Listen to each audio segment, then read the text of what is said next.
is Salwanis and I am Malaysian.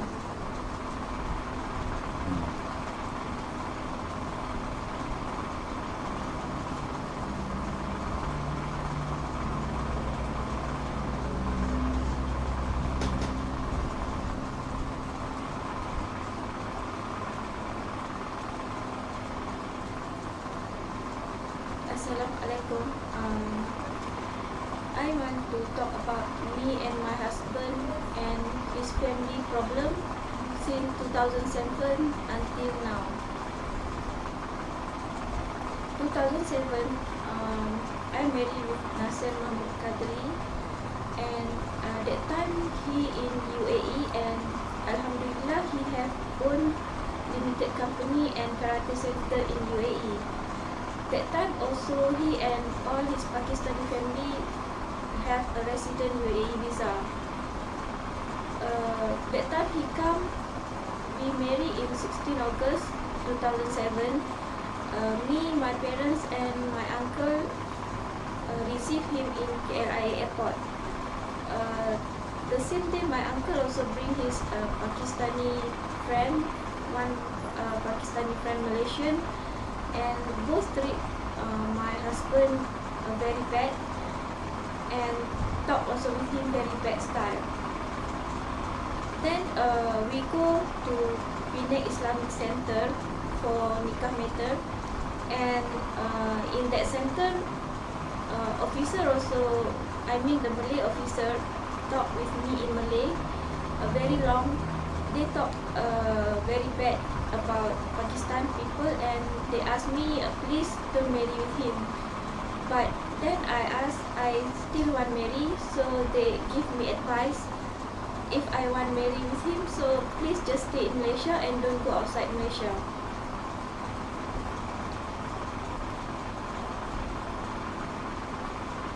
That time before marry and also after nikah 2007, I asked my husband,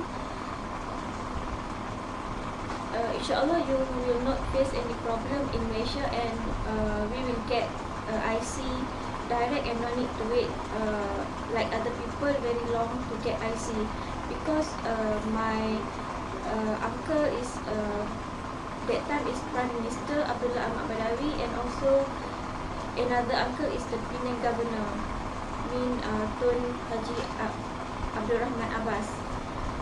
So my husband trusts me. Then he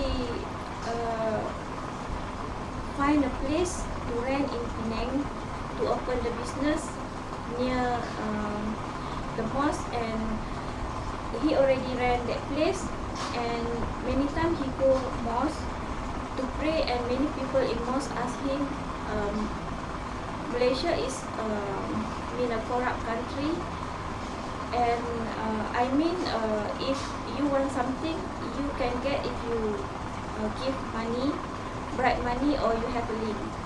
But somebody like him who truly follow to Islam and don't want to pay money, so very difficult to live in Malaysia, and he will not get anything in this country.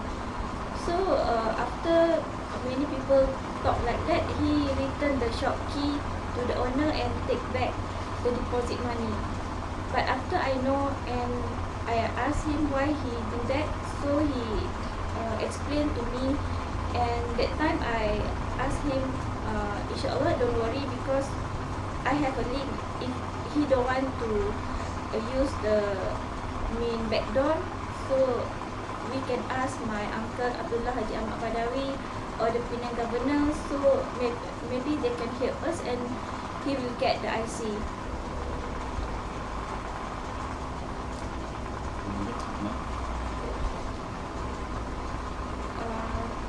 Assalamualaikum. Saya nak cakap dalam bahasa Malaysia mengenai masalah saya dan suami saya dan keluarga Pakistan suami saya semenjak tahun 2007 hingga tahun 2011. Pada masa itu saya berkahwin dengan Nasir Mahmud Qadri pada 16 Ogos tahun 2007. Ketika itu suami saya mempunyai syarikat Sendirian Berhad dan Karate Center di Sharjah UAE. dan beliau dan keluarga Pakistan beliau juga mempunyai resident visa UAE. Tetapi apabila beliau datang ke Malaysia untuk berkahwin, saya, ibu bapa dan pakcik saya menyambut beliau di KLIA, dan pada hari yang sama pakcik saya membawa seorang kawan berbangsa Pakistan, dan ketika di airport sehingga ke hotel, suami saya mendapat layanan yang tidak baik daripada pakcik dan juga kawan pakcik saya berbangsa Pakistan. Selepas itu, apabila kita pergi ke Pejabat Agama Pulau Pinang untuk berkahwin, pegawai di Pejabat Agama juga bercakap panjang dengan saya dalam bahasa Melayu dan menasihati saya supaya bertukar fikiran agar tidak berkahwin dengan Nasir Mahmud Kadri kerana beliau berbangsa Pakistan. Menurut pegawai berkenaan, ramai warga Pakistan yang tidak melayan warga Malaysia dengan baik. Jadi beliau menasihati saya agar tidak berkahwin. Apabila saya berkeras untuk berkahwin, beliau menasihati saya agar tinggal di Malaysia bersama suami dan jangan sekali-kali meninggalkan Malaysia dan tinggal di negara luar. Sebelum berkahwin dan selepas berkahwin, saya memberitahu suami saya, insya-Allah beliau tidak akan menghadapi apa-apa masalah di Malaysia dan beliau akan mendapat IC dalam keadaan yang segera kerana pakcik saya adalah Perdana Menteri pada ketika itu, iaitu Tun Abdullah Ahmad Badawi, dan Penang Governor iaitu Tun Abdul Rahman Abbas juga adalah sepupu ayah saya. Jadi suami saya percaya dan beliau bercadang untuk berpindah ke Malaysia daripada UAE. Jadi selepas berkahwin, suami saya telah menyewa satu premis di Penang untuk membuka perniagaan berdekatan dengan masjid, dan beliau selalu ke masjid pada waktu sembahyang, dan di masjid ramai jemaah yang berbual dan bersembang dengan beliau, menasihati beliau agar tidak berpindah ke Malaysia dan membawa perniagaan beliau ke Malaysia, kerana menurut mereka Malaysia, beliau tidak akan mendapat apa-apa di negara ini sekiranya tidak menggunakan backdoor dan membayar rasuah ataupun mempunyai link. Jadi selepas itu suami saya telah menarik balik wang cadaran bangunan dan juga meminta saya untuk tidak berniaga di Penang.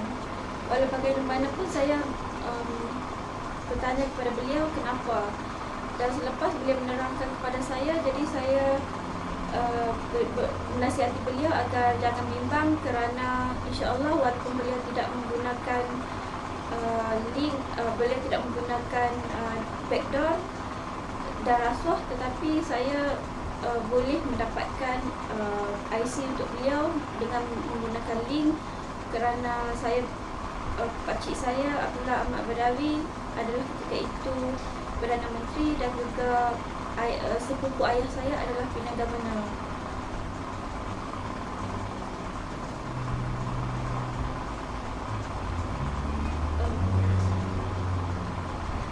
After married, so we go to Penang Immigration in 2007 to apply a spouse visa.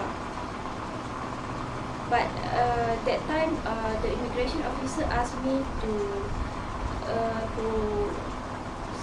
if somebody want to sponsor my husband, so I need to find somebody who have salary above 2,000. Then I asked my own sister, but she refused to sponsor my husband.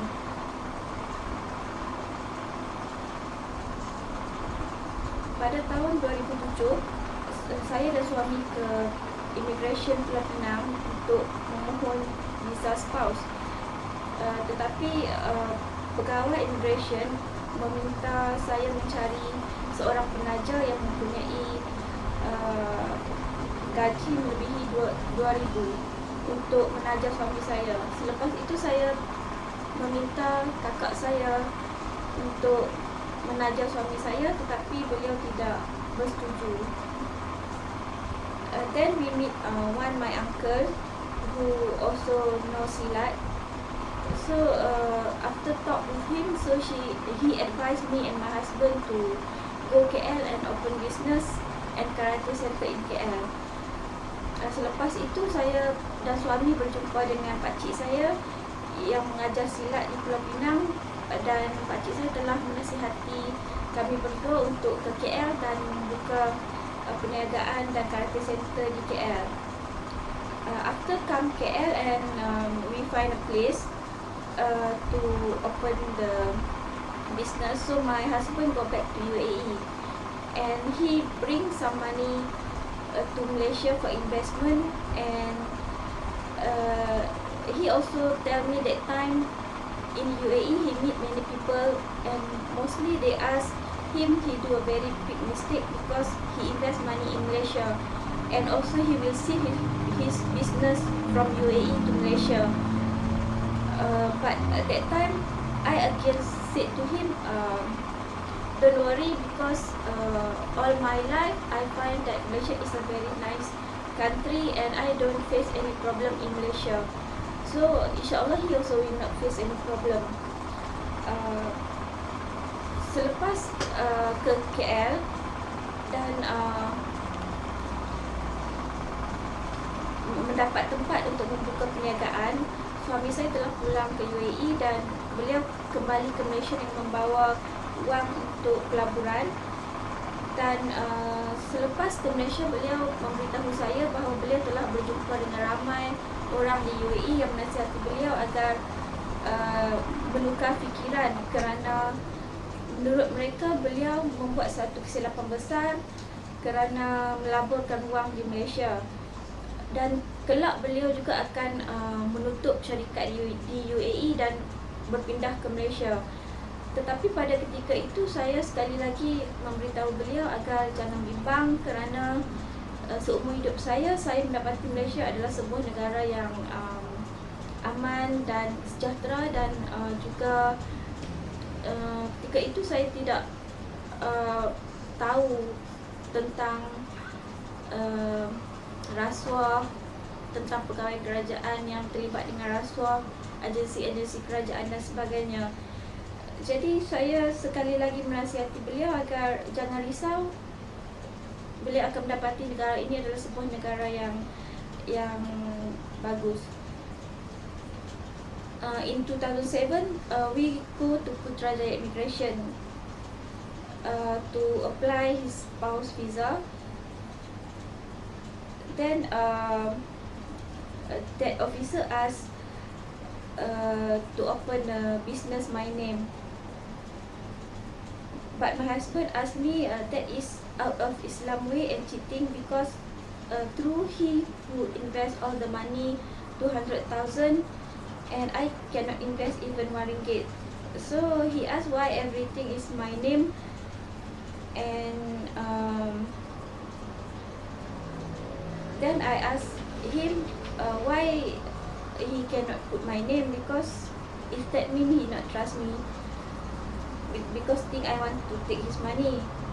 But many times he asked me that is not Islam way, and I tell him same reason, because that time I'm not straightly about Islam, so I also don't know, and I think really he not trust me, that way he cannot put my name. So he asked me why I cannot ask my uncle Abdullah Ahmad Badawi, the Prime Minister that time, and the Penang government to give him IC faster. But that time I asked him better he first open the business, and after they see he opened the business, maybe they more trust him to when we apply IC, so maybe faster he get the IC because he already invest money in Malaysia. Pada tahun 2007, selepas ke KL, kami memohon spouse visa di Putrajaya Immigration, dan ketika itu pegawai immigration telah meminta suami saya membuka syarikat di bawah nama saya. Tetapi suami saya berkata itu adalah keluar daripada cara agama Islam kerana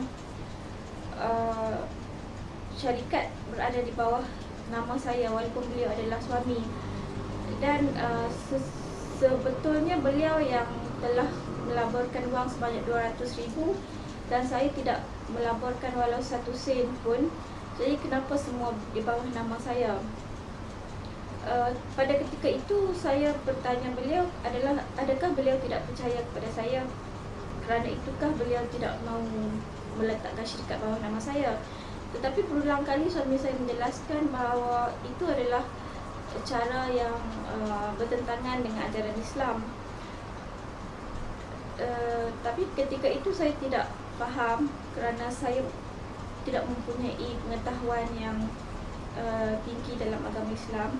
Jadi saya percaya bahawa beliau tidak mahu meletakkan nama saya di dalam syarikat kerana tidak percayakan saya. Jadi saya meminta beliau membuka syarikat terlebih dahulu. Selepas itu peluang beliau untuk mendapat IC adalah lebih cerah kerana beliau telah melaburkan wang di negara ini. Jadi suami saya telah percaya dan yakin, dan beliau bersetuju untuk membuka syarikat.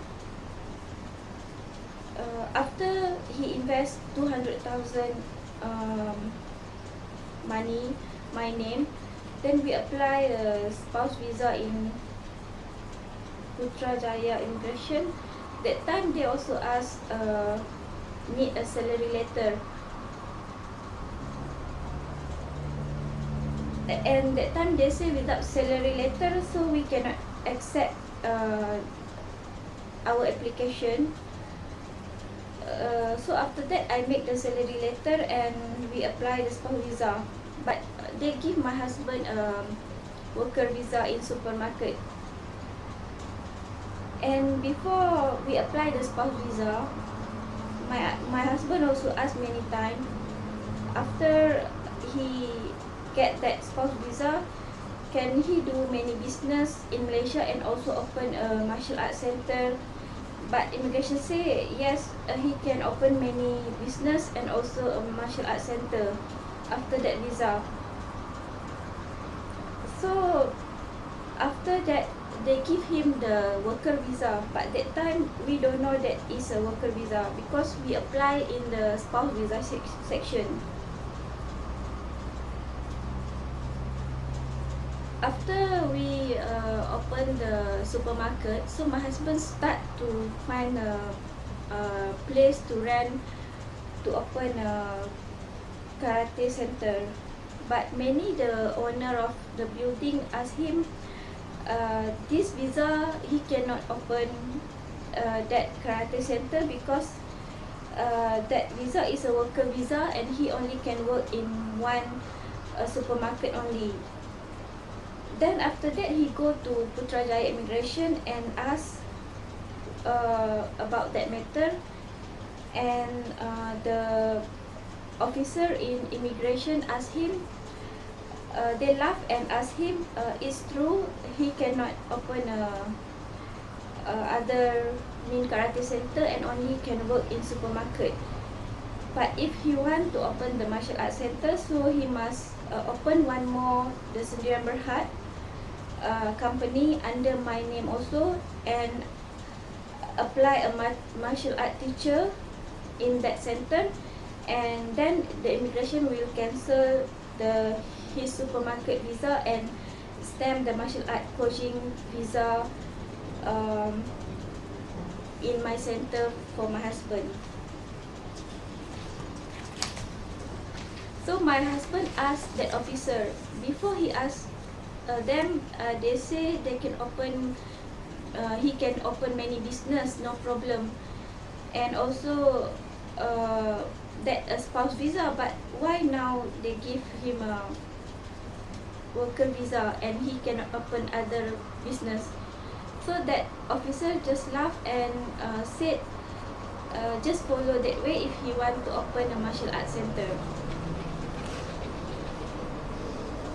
Selepas suami saya melaburkan sebanyak 200 ribu ringgit dengan meletakkan nama saya di dalam syarikat tersebut, kami telah memohon spouse visa di Putrajaya Immigration dan pihak immigration telah meminta suami saya agar meminta saya menyediakan surat salary letter.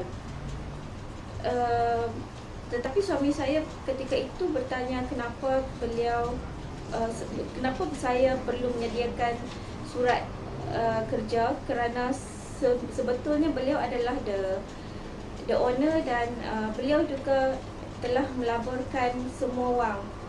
Tetapi pihak immigration telah mengatakan bahawa itu adalah undang-undang dan tanpa surat tawaran kerja, kami tidak boleh memohon spouse visa. Jadi saya pun telah menulis surat yang diminta dan selepas itu kami memohon sekali lagi visa spouse dan tetapi ketika itu pihak immigration telah memberikan visa pekerja kepada suami saya. Tapi pada ketika itu saya dan suami tidak tahu bahawa itu adalah visa pekerja dan bukan visa spouse, kerana kami telah memohon di bahagian spouse visa section. Sebelum memohon spouse visa, suami saya telah bertanya kepada pegawai immigration, selepas mendapat visa spouse, bolehkah beliau membuka banyak perniagaan dan juga pusat martial art di Malaysia. Tetapi ketika itu immigration berkata bahawa dengan mendapat visa tersebut beliau boleh membuka banyak perniagaan dan juga pusat martial art di Malaysia. Tidak akan ada sebarang masalah. Maka selepas suami saya dan saya membuka supermarket, suami saya mula menumpukan perhatian untuk mencari bangunan untuk menyewa bagi tujuan membuka pusat karate center di Selangor. Tetapi ramai pemilik bangunan yang memberitahu suami saya bahawa dengan visa yang beliau ada, beliau tidak boleh menyewa bangunan dan juga tidak boleh membuka karate center kerana visa beliau adalah visa pekerja dan beliau hanya boleh bekerja di satu syarikat sahaja, iaitu supermarket. Selepas itu suami saya sekali lagi ke Immigration Putrajaya dan bertanya kepada pegawai yang berkenaan, dan pegawai itu ketawa dan memberitahu suami saya perkara itu benar. Beliau hanya boleh bekerja di supermarket saja. Tetapi sekiranya beliau ingin membuka sebuah lagi perniagaan, iaitu karate center, beliau perlu membuka satu syarikat sedia berhad di bawah nama saya juga dan juga memohon untuk menjadi coach di martial art milik saya. Selepas itu baru pihak immigration akan membatalkan visa supermarket beliau dan memberikan beliau visa sebagai coach di karate center saya. Jadi suami saya bertanya kenapa sebelum itu pihak immigration telah memberitahu beliau bahawa beliau boleh membuka banyak perniagaan dan juga karate center. Tetapi pegawai berkenaan hanya ketawa dan memberitahu suami saya sekiranya beliau ingin betul-betul membuka martial arts center, beliau mesti mengikut sebagaimana yang telah dijelaskan oleh pegawai berkenaan. Pada January 2008, after we get the spouse visa and he already invest all the money in my name, and my husband asked me, now you the owner all the business and he is the worker. So many times he joke with me, can can I put my land, which that land in his name. But that time I asked him, it's impossible because that is my land and I cannot put his name. And also the foreigner cannot buy land in Malaysia. So I also asked my husband, all his thing is my thing, but my thing is not his thing. That time actually I am not understand what is his mind, but I also not mean what I say, but that time my husband take it serious, so he feel very sad. Pada tahun Januari 2008, selepas mendapat visa suami dan suami saya telah melaburkan wang di bawah nama saya, beliau telah memberitahu bahawa sekarang saya adalah pemilik kepada semua perniagaan beliau dan beliau hanyalah seorang pekerja. Jadi banyak kali beliau telah bergurau meminta agar saya meletakkan nama beliau sebagai pemilik kepada tanah saya. Tetapi ketika itu saya memberitahu beliau bahawa itu adalah tanah saya dan kenapa saya meletakkan nama beliau sebagai pemilik, dan seorang warga asing juga tidak boleh membeli tanah di Malaysia. So saya juga memberitahu suami saya yang bahawa semua milik suami saya adalah milik saya, tetapi apa yang menjadi milik saya tidak semestinya milik beliau. Ketika itu saya tidak memahami bahawa suami saya mengambil serius perkara itu dan beliau merasa sedih dengan apa yang saya katakan ketika itu.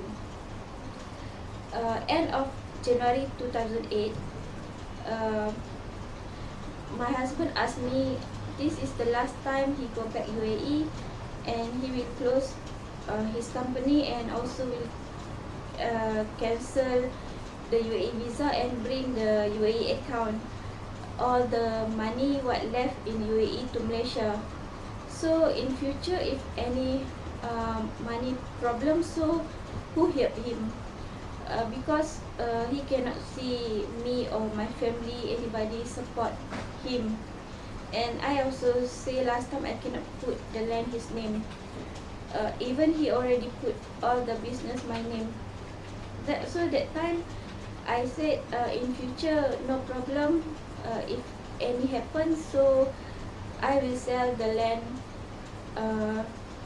And he say he not trust I can sell the land, but I say many times I will sell the land if any problem.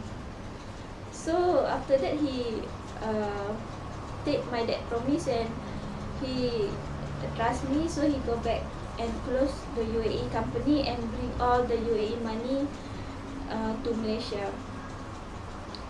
Pada akhir tahun 2008, pada bulan Januari, suami saya telah memberitahu saya bahawa ini adalah kali terakhir beliau pulang ke UAE dan akan menutup syarikat beliau di sana dan juga membatalkan visa UAE beliau dan akan membawa semua wang di UAE di dalam akaun beliau yang tinggal di sana ke Malaysia.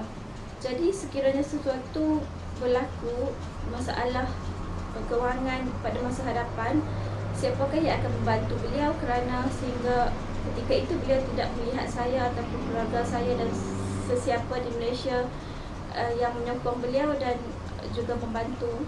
Dan beliau juga mengatakan saya juga tidak setuju untuk meletakkan tanah saya di bawah nama beliau, walaupun beliau telah meletakkan semua nama semua perniagaan beliau di bawah nama saya. Jadi ketika itu saya memberitahu beliau bahawa sekiranya sesuatu masalah timbul di masa depan, saya akan menjual tanah saya, dan banyak kali beliau berkata beliau tidak percaya, tetapi saya meyakinkan beliau bahawa saya akan menjual tanah sekiranya terdapat sesuatu masalah yang timbul di masa hadapan berkaitan masalah kewangan. Jadi suami saya percaya dan akan kata-kata saya, dan beliau telah pulang ke UAE dan menutup syarikat beliau di sana dan telah membawa semua wang pelaburan yang tinggal di UAE ke Malaysia.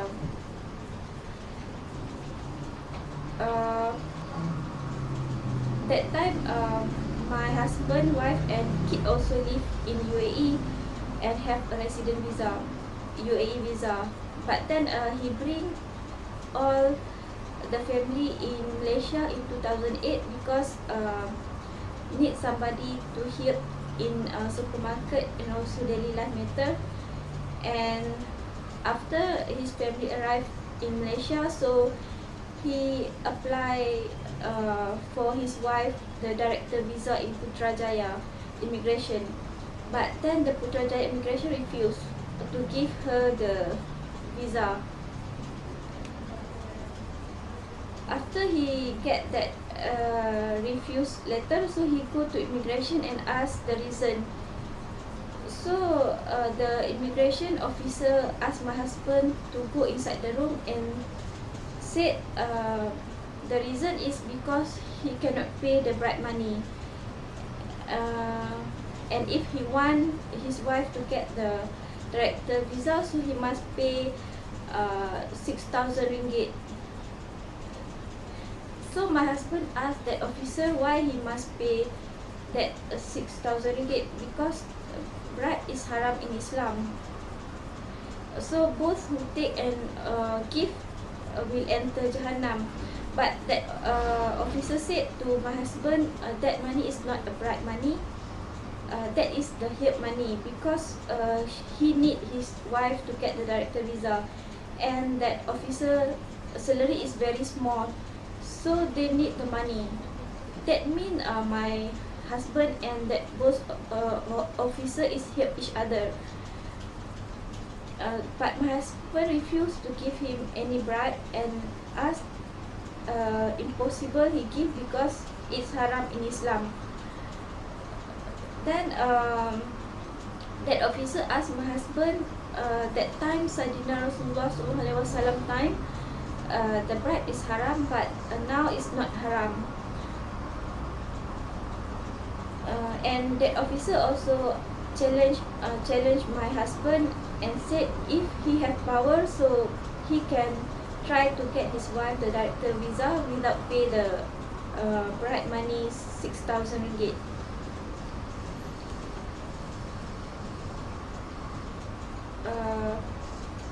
Pada ketika itu isteri dan anak-anak suami saya yang berbangsa Pakistan juga tinggal di UAE, dan mereka semua mempunyai resident visa UAE. Tetapi suami saya telah membawa mereka semua ke Malaysia pada tahun 2008 kerana kami memerlukan bantuan di supermarket dan juga dalam kehidupan, sebab ketika itu saya mengandungkan anak saya dan syarat mengandung. Jadi selepas isteri dan anak-anak beliau tiba ke Malaysia, suami saya telah memohon visa director untuk isteri pertama beliau di Immigration Putrajaya. Tetapi ketika itu pihak immigration telah menolak permohonan beliau. Setelah beliau mendapat surat penolakan, beliau telah berjumpa dengan pegawai immigration di Putrajaya dan bertanyakan sebab kenapa permohonan beliau telah ditolak. Jadi pegawai immigration tersebut telah membawa suami saya ke dalam bilik dan memberitahu bahawa sebabnya adalah kerana beliau tidak membayar rasuah sebanyak RM6,000. Sekiranya beliau membayar, maka beliau boleh mendapatkan director visa untuk isteri pertama beliau. Suami saya telah menjelaskan bahawa di dalam Islam rasuah adalah haram. Jadi sesiapa yang menerima dan membayar rasuah, kedua akan masuk ke neraka. Tetapi pegawai immigration tersebut telah berkata bahawa itu bukannya rasuah tetapi adalah duit bantuan, kerana beliau memerlukan visa director untuk isteri beliau, dan pegawai tersebut mempunyai gaji yang rendah, jadi beliau memerlukan duit tambahan. Itu bermakna suami saya dan pegawai tersebut membantu satu sama lain. Tetapi suami saya telah menolak dan menjelaskan dengan jelas bahawa rasuah adalah haram dan mustahil beliau akan membayar walaupun 1 sen pun rasuah kepada pegawai berkenaan. Pegawai itu telah berkata bahawa pada zaman Rasulullah SAW rasuah adalah haram, tetapi pada zaman sekarang rasuah sudah tidak haram lagi. Selain itu, pegawai immigration tersebut juga telah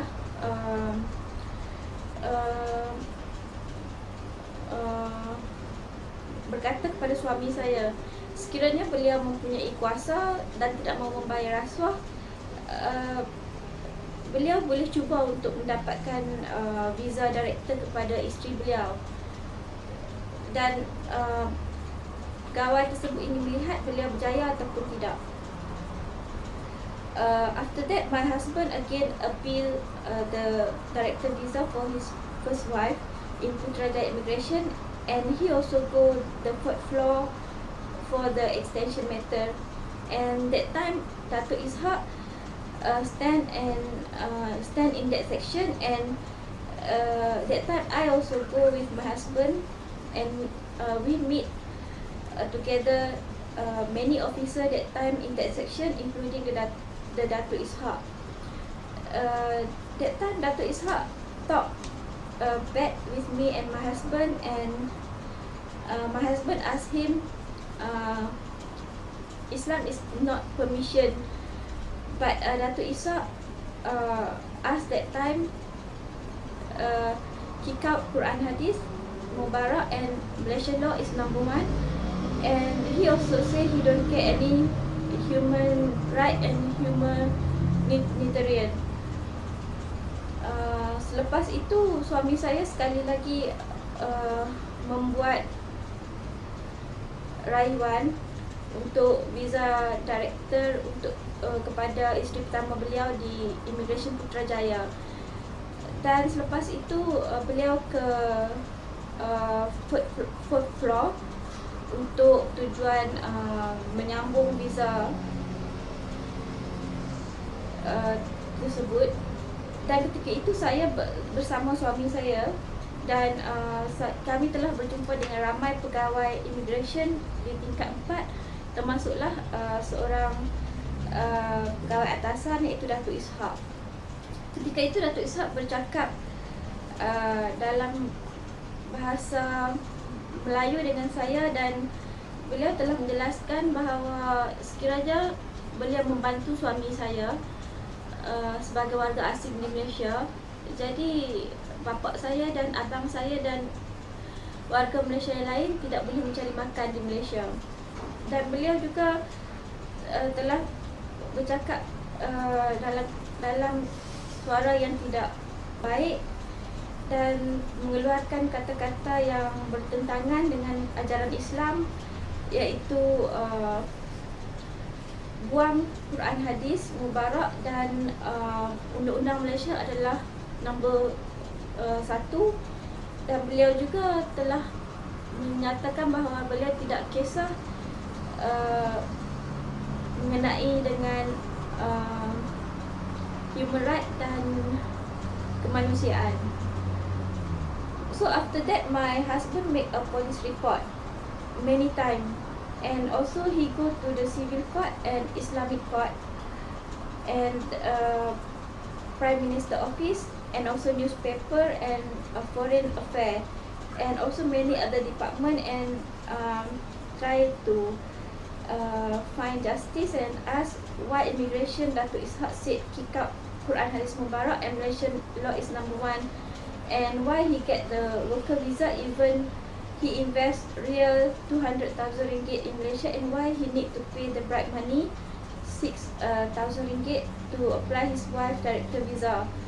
But all the department said they have no power to take action to Immigration Putrajaya.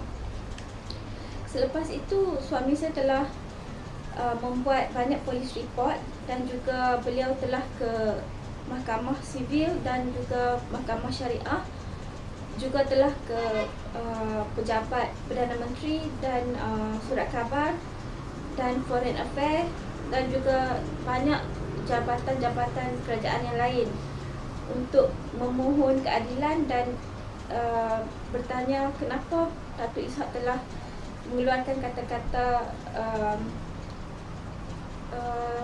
buang Quran Hadis Mubarak dan Undang-Undang Malaysia nombor 1, dan kenapa beliau telah diberikan visa pekerja walaupun beliau telah melaburkan wang yang sebenarnya sebanyak RM200,000 di negara ini, dan kenapa beliau diminta untuk membayar rasuah sebanyak RM6,000 untuk memohon director visa kepada isteri pertama beliau. Tetapi semua jabatan kerajaan tersebut telah mengatakan bahawa mereka tidak mempunyai kuasa untuk mengambil tindakan kepada pihak Immigration Putrajaya.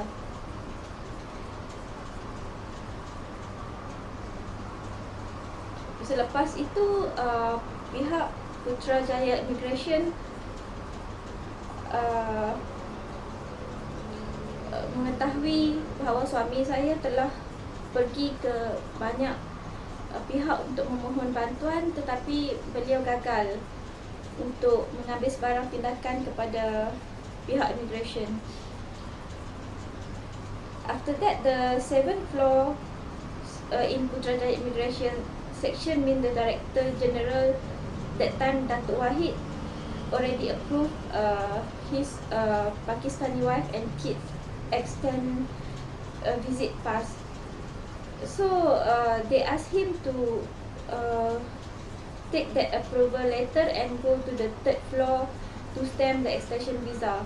So my husband go and apply, but that section only give extension to his wife visa because they said she is sick, but the children is not sick.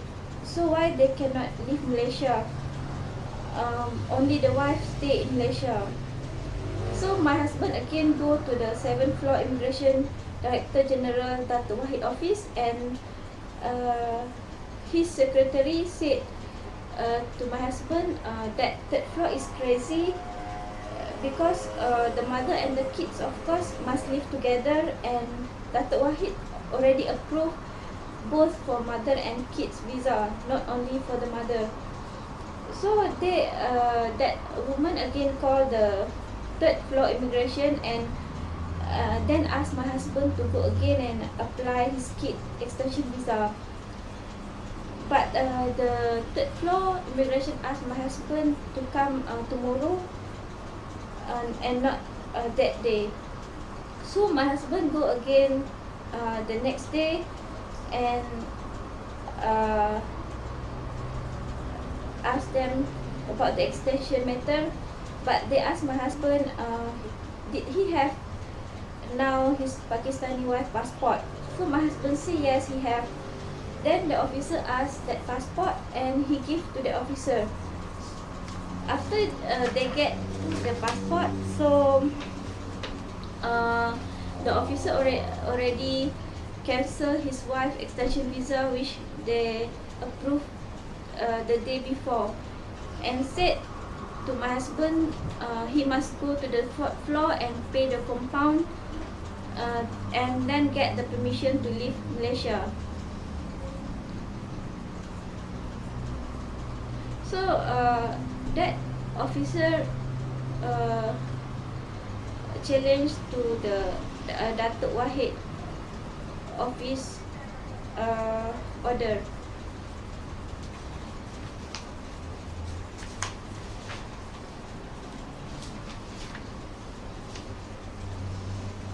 Selepas itu pihak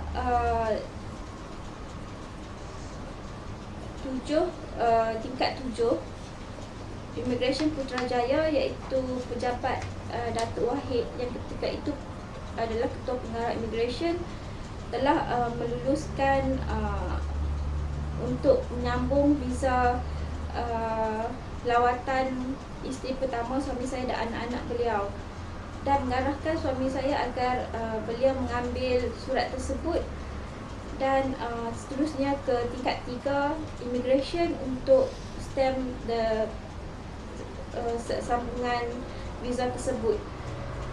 Jadi suami saya telah berbuat sebagaimana yang diminta, tetapi pihak tingkat 3 immigration hanya meluluskan extension untuk isteri pertama beliau kerana ketika itu isteri pertama suami saya sedang sakit, dan berkata bahawa anak-anak beliau yang tidak sakit tidak boleh mendapatkan extension dan mereka mesti meninggalkan Malaysia.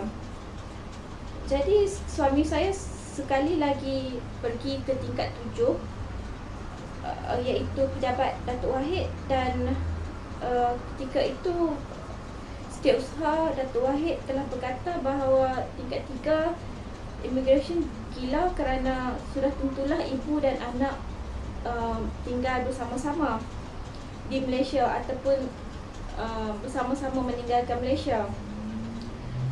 Jadi itu bermakna surat Datuk Wahid telah meluluskan kedua-dua ibu dan anak boleh mendapatkan extension.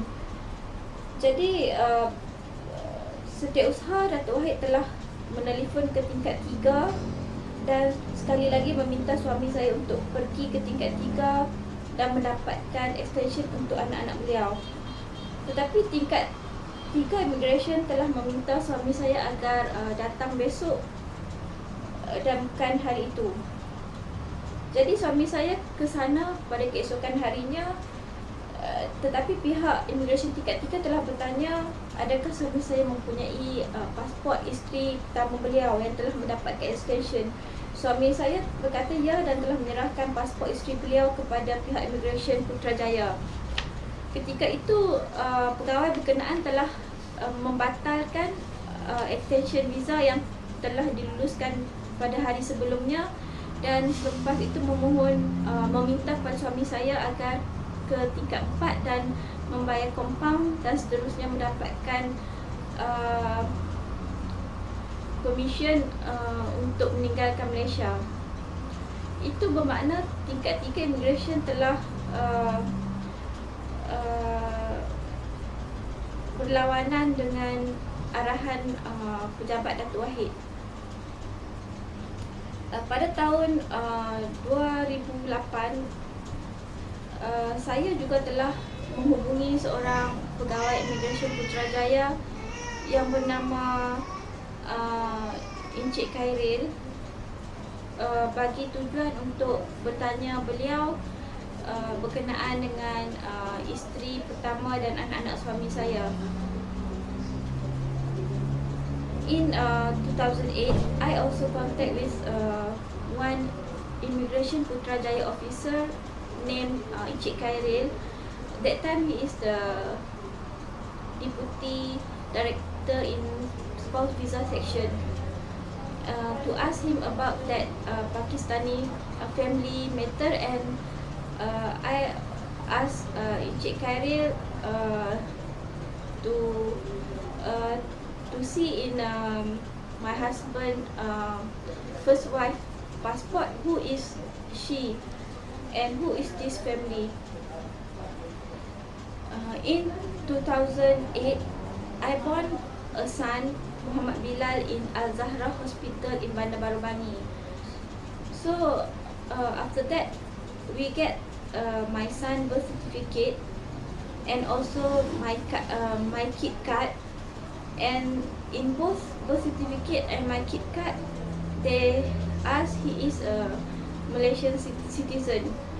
So after we face all the problem and decide to go outside Malaysia, so my husband go to Putrajaya Immigration to ask for Malaysian passport for Muhammad Bilal. But the immigration officer said he is not a Malaysian but he is Pakistani because his father is Pakistani, even his mother is Malaysian. And that officer asked my husband if the father Malaysian and the mother foreigner, then my son is Malaysian. They also asked him, my son all life cannot get a Malaysian passport. So my husband come back and meet many Pakistani who already married with Malaysian woman and ask them. But then they said all the children already get the same time Malaysian passport. So after my husband know that, he again go to Putrajaya Immigration and ask,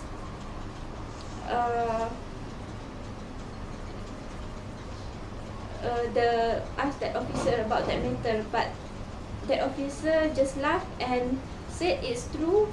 Everybody can get Malaysian passport if mother or father mean one is the Malaysian, but his son cannot get because he is my husband's son, and my husband say the bribe is haram in Islam, and my husband also always talk about Islam matter. So in Islam said kids belong to father. That way they asked him to took his son and leave Malaysia because the Putrajaya Immigration cannot accept my son is a Malaysian, and they also cannot issue my baby Malaysian passport. And besides that, they also blacklist our company and cannot stamp our 2 worker visa. This all they do because my husband cannot pay the bribe money.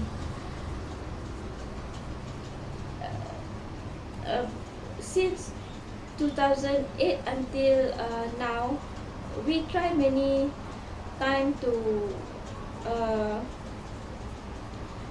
ask that levy money 3,600 ringgit, but until now we cannot get back that levy money, even already 3 years gone.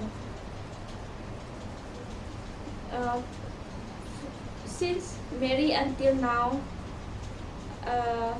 I use all my husband and his family money for all matter, including for my baby born matter and also daily life matter and also all other matter.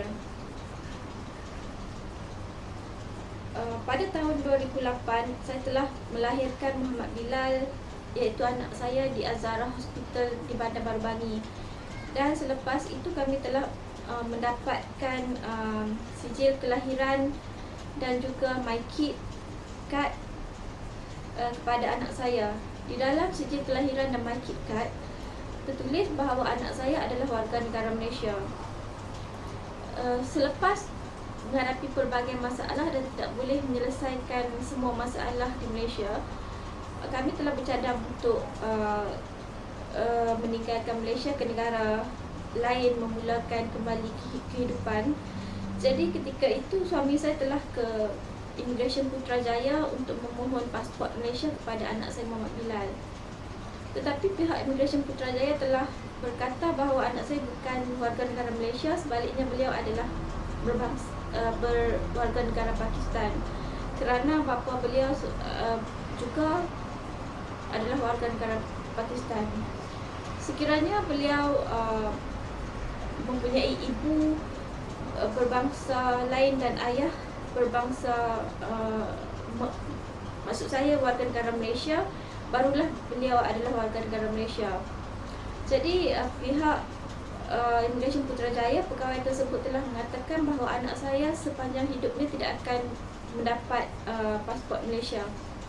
Selepas itu suami saya telah pulang dan beliau telah berjumpa dengan ramai warga negara Pakistan yang telah berkahwin dengan wanita Malaysia dan bertanya mengenai perkara tersebut. Tetapi mereka menjelaskan bahawa anak-anak mereka semuanya telah mendapat pasport Malaysia. Selepas mengetahui perkara tersebut, suami saya sekali lagi ke Putrajaya Immigration dan bertanya. Jadi pegawai tersebut hanya ketawa dan mengatakan sebenarnya perkara itu benar. Sesiapa boleh mendapat pasport Malaysia sekiranya salah seorang ayah ataupun ibu mereka adalah warga negara Malaysia. Tetapi dalam keadaan sekarang, anak saya tidak layak kerana kerana anak saya adalah anak kepada suami saya, dan suami saya telah mengatakan bahawa rasuah itu adalah haram di dalam Islam, dan suami saya juga selalu bercakap mengenai Islam. Jadi Islam mengatakan bahawa anak adalah milik ayahnya, mengikut ayahnya. Jadi mereka mengarahkan suami saya agar mengambil anak saya dan meninggalkan Malaysia, kerana pihak Immigration Putrajaya tidak dapat menerima bahawa anak saya adalah warga negara Malaysia, dan mereka tidak bersetuju untuk memberikan pasport Malaysia kepada anak saya. Selain itu, pihak Immigration Putrajaya juga telah menyenarai hitamkan syarikat supermarket kami, dan juga tidak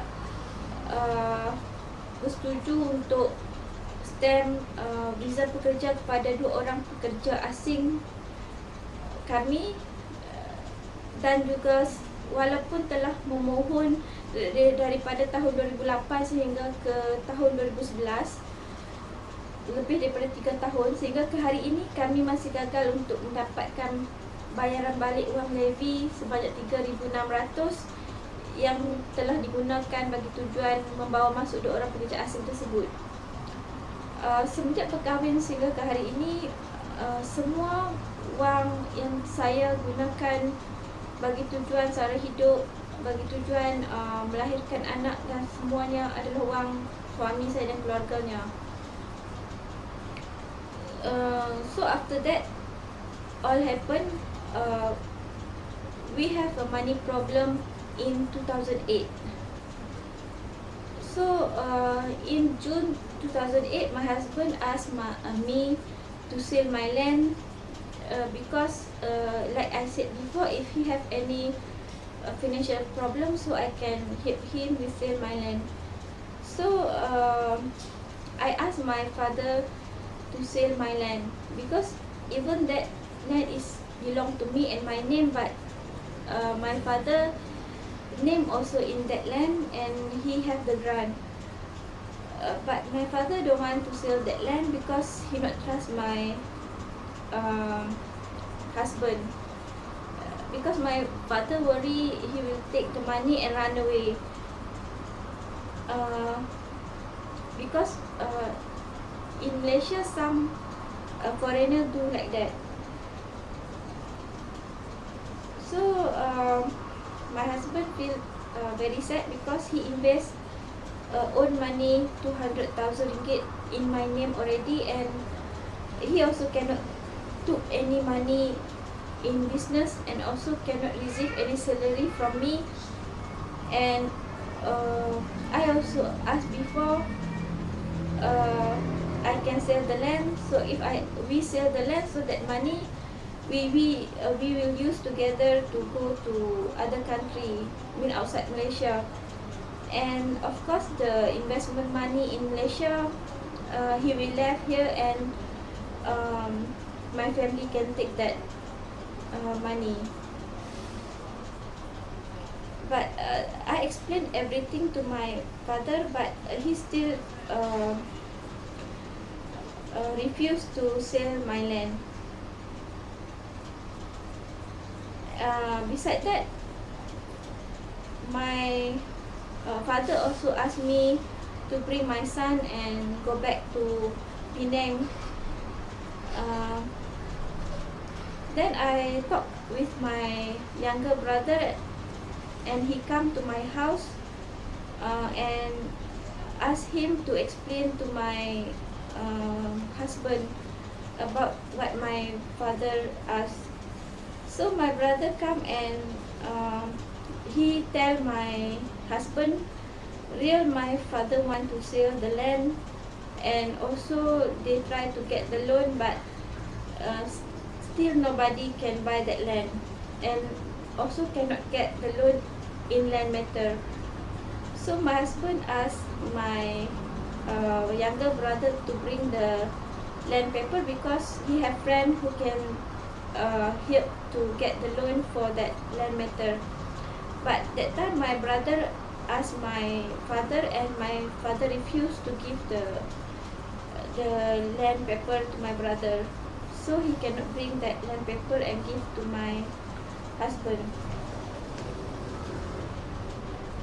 Selepas semua kejadian yang berlaku, kami menghadapi masalah kewangan pada tahun 2008, iaitu pada bulan Jun. Suami saya telah meminta saya untuk menjual tanah milik saya sebagaimana yang telah saya janjikan sebelum ini. Jadi saya meminta kepada ayah saya untuk menjual tanah tersebut. Tetapi ayah saya ketika itu tidak bersetuju kerana beliau mengatakan bahawa suami saya adalah warga asing.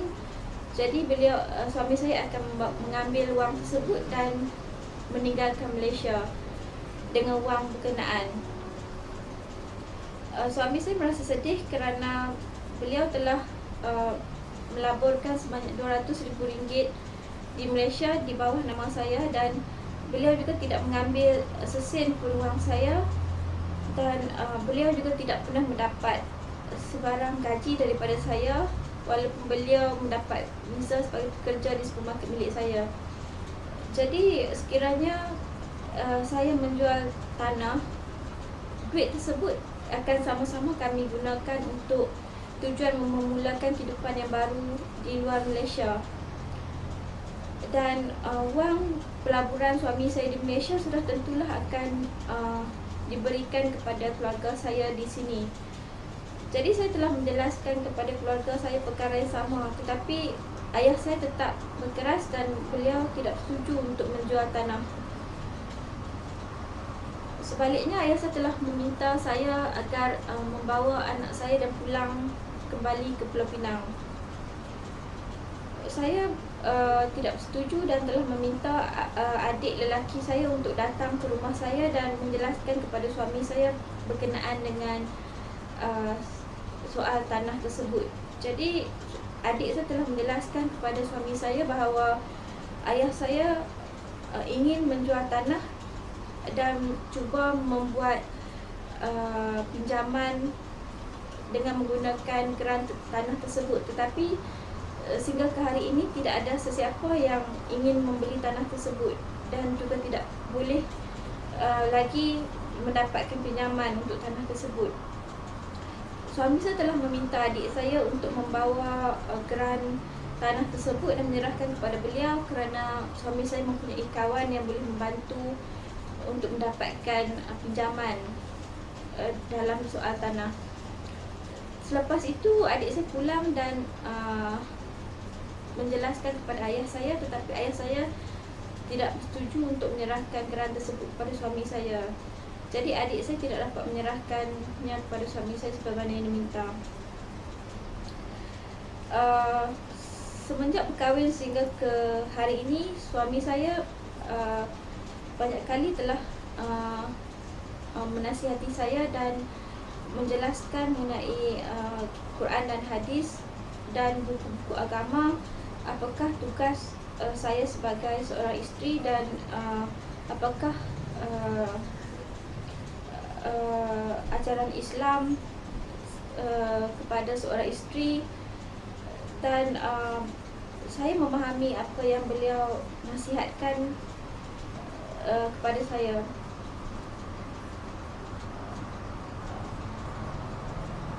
Since married until now, my husband many times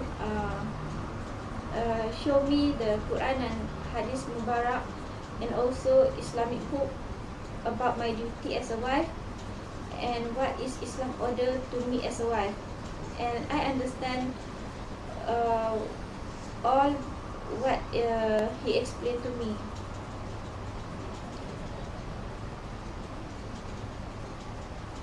After all that happened in Malaysia, so my husband already called to his student to come in Malaysia, and they come to help us. And they already give my husband to borrow money, 40,000 ringgit. So with that money, me, my husband and my baby can leave Malaysia to go other country. And that worker mean his student will stay and look after our business until the immigration cannot stamp his both student visa as a worker. And they already demand my husband to pay again the debt money, 11,000 ringgit for that extension worker visa matter.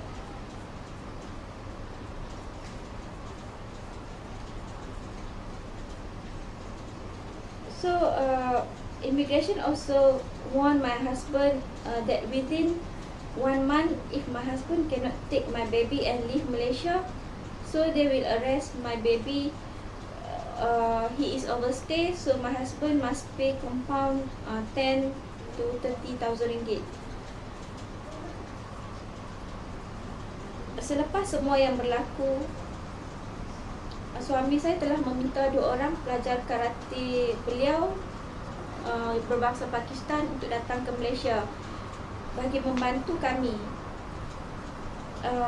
Kedua-dua pelajar beliau telah memberikan pinjaman sebanyak RM40,000 kepada beliau untuk tujuan saya, suami saya dan anak saya meninggalkan Malaysia bagi memulakan kehidupan yang baru di negara luar. Sebaliknya, kedua-dua pelajar beliau tersebut akan tinggal di Malaysia bagi menjaga perniagaan kami, sehinggalah Immigration Putrajaya bersetuju untuk stamp visa pekerja bagi kedua-dua orang pelajar karate tersebut. Sebaliknya, pihak Immigration Putrajaya telah meminta suami saya sekali lagi membayar rasuah sebanyak RM11,000 bagi tujuan untuk mendapatkan stamp bagi visa pekerja 2 orang pelajar karate beliau. Selain itu, pihak Immigration Putrajaya juga telah meminta kepada suami saya agar membawa keluar anak saya daripada Malaysia dalam tempoh 1 bulan. Dan sekiranya beliau gagal, maka pihak Immigration Putrajaya akan menangkap anak saya kerana overstay, dan suami saya diminta untuk membayar sebanyak 10 ke 30,000 ringgit compound.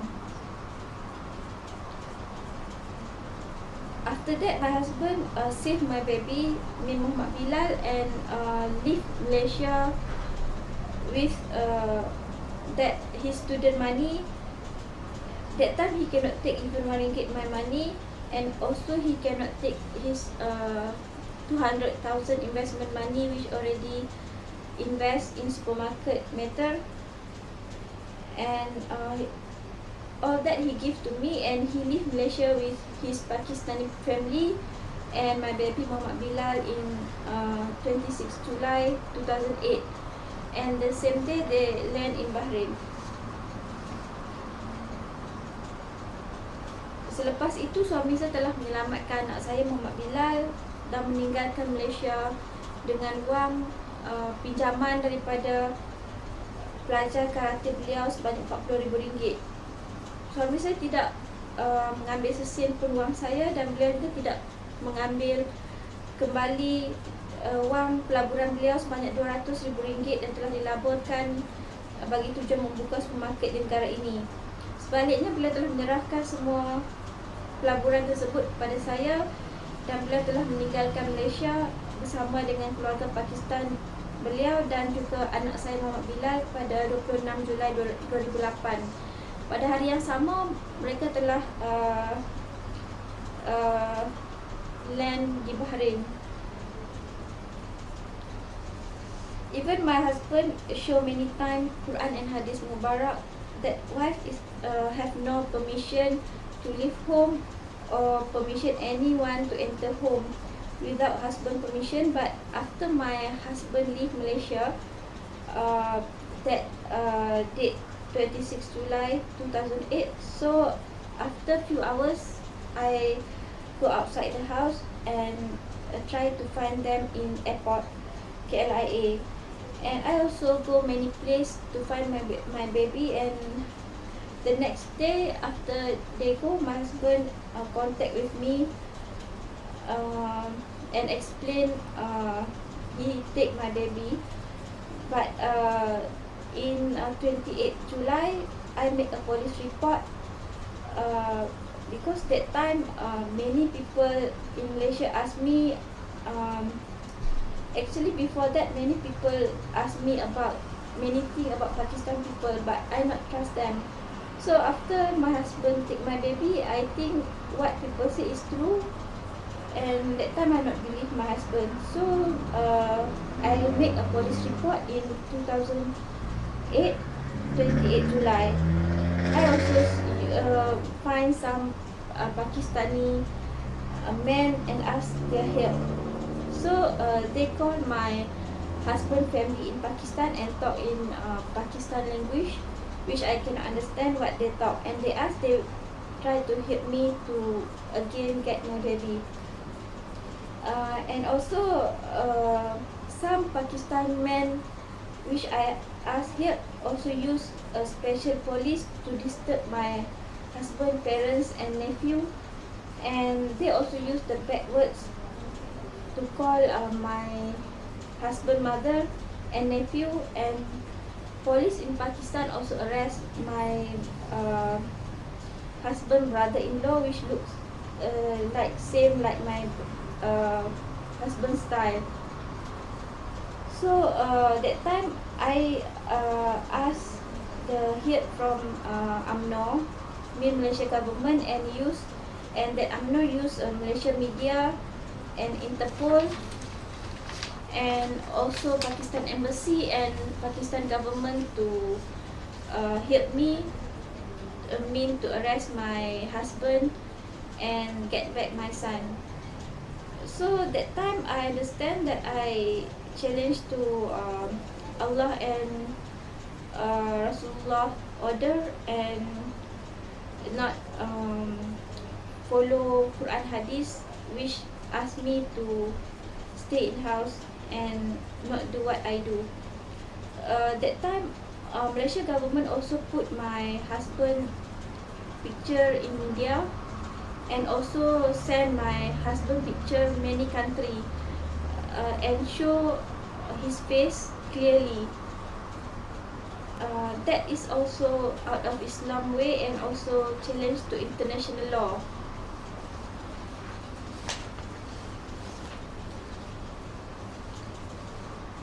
Walaupun suami saya telah banyak kali menerangkan pada saya berkenaan dengan Quran Hadis bahawa isteri tidak dibenarkan untuk keluar daripada rumah tanpa kebenaran suami dan tidak boleh membenarkan sesiapa pun memasuki rumah tanpa kebenaran beliau. Tetapi selepas beberapa jam beliau meninggalkan Malaysia bersama anak saya telah meninggalkan rumah dan mencari beliau dan anak saya di airport KLIA. Dan selepas sehari, walaupun suami saya telah menghubungi saya dan memberitahu beliau mengambil anak saya, tetapi ketika itu saya tidak percayakan beliau kerana sebelum berkahwin sehinggalah sepanjang perkahwinan kami, ramai pihak yang menceritakan pelbagai cerita negatif kepada saya mengenai lelaki warga Pakistan. Dan ketika suami saya bertindak demikian, saya tidak percaya kepada beliau. Jadi pada 28 Julai 2008, saya telah membuat laporan polis berkenaan dengan perkara tersebut. Selain itu, saya juga telah meminta bantuan daripada beberapa orang warga Pakistan di Malaysia untuk membantu saya mencari anak saya yang ketika itu saya fikir berada di Pakistan. Jadi mereka telah menghubungi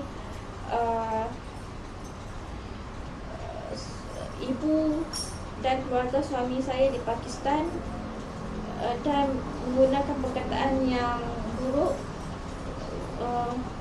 ketika menelefon keluarga suami saya. Selain itu, mereka juga telah meminta bantuan polis khas untuk mengganggu keluarga suami saya dan juga sepupu suami saya yang berpakaian seperti suami saya di Pakistan. Jadi ketika itu sepupu suami saya yang juga telah menjadi abang ipar beliau telah ditangkap kerana polis menyangka beliau adalah suami saya. Saya juga telah meminta bantuan daripada kerajaan Malaysia, iaitu pihak UMNO, dan pihak UMNO telah menggunakan media di Malaysia dan juga pihak Interpol dan Pakistan Embassy dan juga kerajaan Pakistan untuk menangkap suami saya dan mendapatkan kembali anak saya. Ketika itu saya faham kini bahawa saya telah melakukan kesilapan kerana telah melanggar ajaran Islam dan juga ajaran Rasulullah yang mengatakan bahawa seorang isteri tidak boleh berbuat demikian kepada suaminya. Ketika itu kerajaan Malaysia telah meletakkan gambar suami saya di dalam media dan juga telah menyebarkan gambar tersebut di dalam internet dan juga media di seluruh dunia tanpa berselindung dengan menunjukkan wajah beliau secara terang-terangan. Ini telah melanggar bukan saja ajaran Islam tetapi juga telah melawan undang-undang antarabangsa yang mengatakan bahawa seseorang itu tidak boleh dihukum bersalah sebelum beliau benar-benar didapati bersalah oleh pihak mahkamah.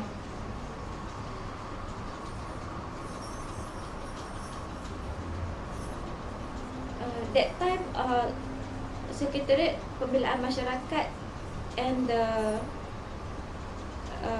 Datuk Aziz use all the media and also Interpol and Malaysia government and police and also Pakistan government and Pakistan Embassy in Kuala Lumpur and Malaysia Embassy in all the world to support Malaysia government to find my baby, but truly they failed to find my husband and my baby that time.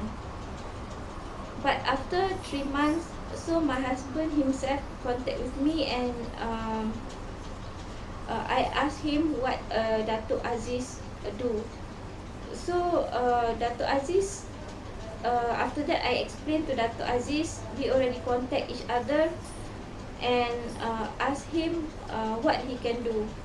So he asked my husband can come back Malaysia, so he will recorrect all the main immigration mistake, about the visa and other our problem in Malaysia. So I asked my husband to come back Malaysia because I believe that time Datuk Aziz can solve all our problem. So I asked my husband trust me because I trust to Datuk Aziz and please come back. Even that time the South Korea immigration asked my husband if he come back to Malaysia, so Malaysia government will arrest my husband. But that time he trust me because I asked him Datuk Aziz can help me and him to recorrect all our problem and mistake in Malaysia. That time before my husband come to Malaysia, I asked Datuk Aziz.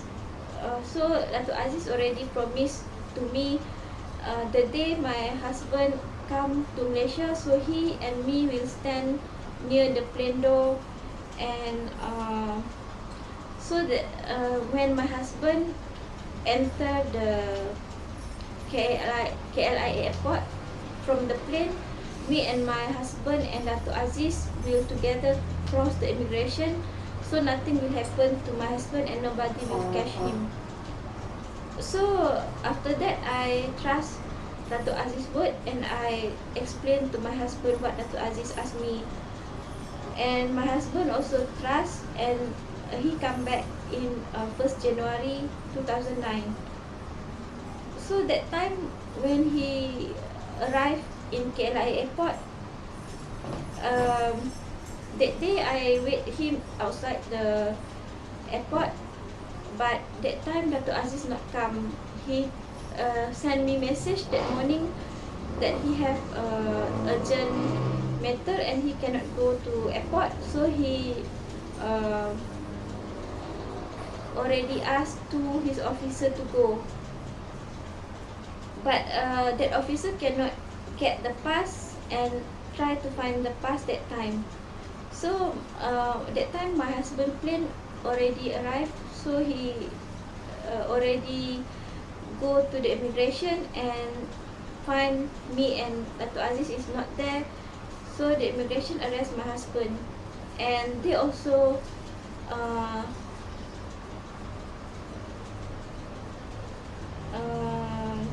took his passport and asked my husband to wait because they want to deport him to Pakistan. But my husband refused because he come from Seoul, so he asked them to deport him to Seoul. And he want to call the South Korea embassy. But lastly, after many hours, so that immigration in KLIA hand over my husband to the police, and also then send my husband to the police station in Subang Jaya, and that police already keep my husband passport after take his 10 fingerprint.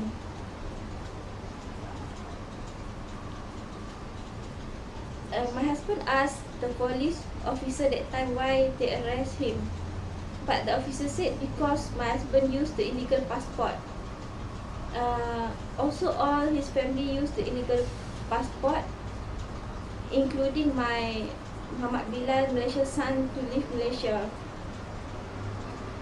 That way, Malaysia government make a case against my husband. So my husband show his passport and he used the same passport to go outside Malaysia last time, and now also use the same passport to enter Malaysia again. He also show the air ticket, but then the officer say she know my husband not leave Malaysia illegal way, but Dato' Aziz want to involve Interpol, so he make and show to all the world that it is a criminal case. That way Interpol can involve, otherwise Interpol cannot involve that case. So after that, 3 AM morning, the police release my husband, but they cannot return my husband passport and keep that until 16 January. Dato' Aziz then asked my husband, the newspaper and media will know my husband already come back to Malaysia, so they must contact with me and my husband, so don't give any statement until Dato' Aziz cannot make any PC, mean the second PC about that case. So that time my husband trust Dato' Aziz, and even some newspaper and media come, but my husband already said I don't want to give any statement to that media. So after 2 months, Dato' Aziz make the second PC after we push him many times. But that PC is not the exclusive PC like he promised to me. Before he said he can make the exclusive PC only for me and my husband to explain again to the world about what really happened and why my husband take my baby. That PC should clean my husband's name, but this PC which he arranged is not the PC he promised before. because in that PC you also have other people, means some Malaysian family which have problem and UMNO can solve in outside Malaysia. So in front of media that time, Dato' Aziz only explained to the newspaper that he mean the Sekretariat Pembelian Masyarakat Pemuda UMNO already solve Salwanis case, and now that case already closed. So that time also he cannot tell the truth that immigration who responsible all the matter, and what Malaysia government already do in my husband matter, involve Interpol everything to get my husband arrest. And he also cannot tell my husband come himself to Malaysia and nobody find him. So truly Malaysia government mean the Sekretariat Pembelaan Masyarakat Pemuda UMNO who make the PC, and also the immigration is who responsible for my son die matter.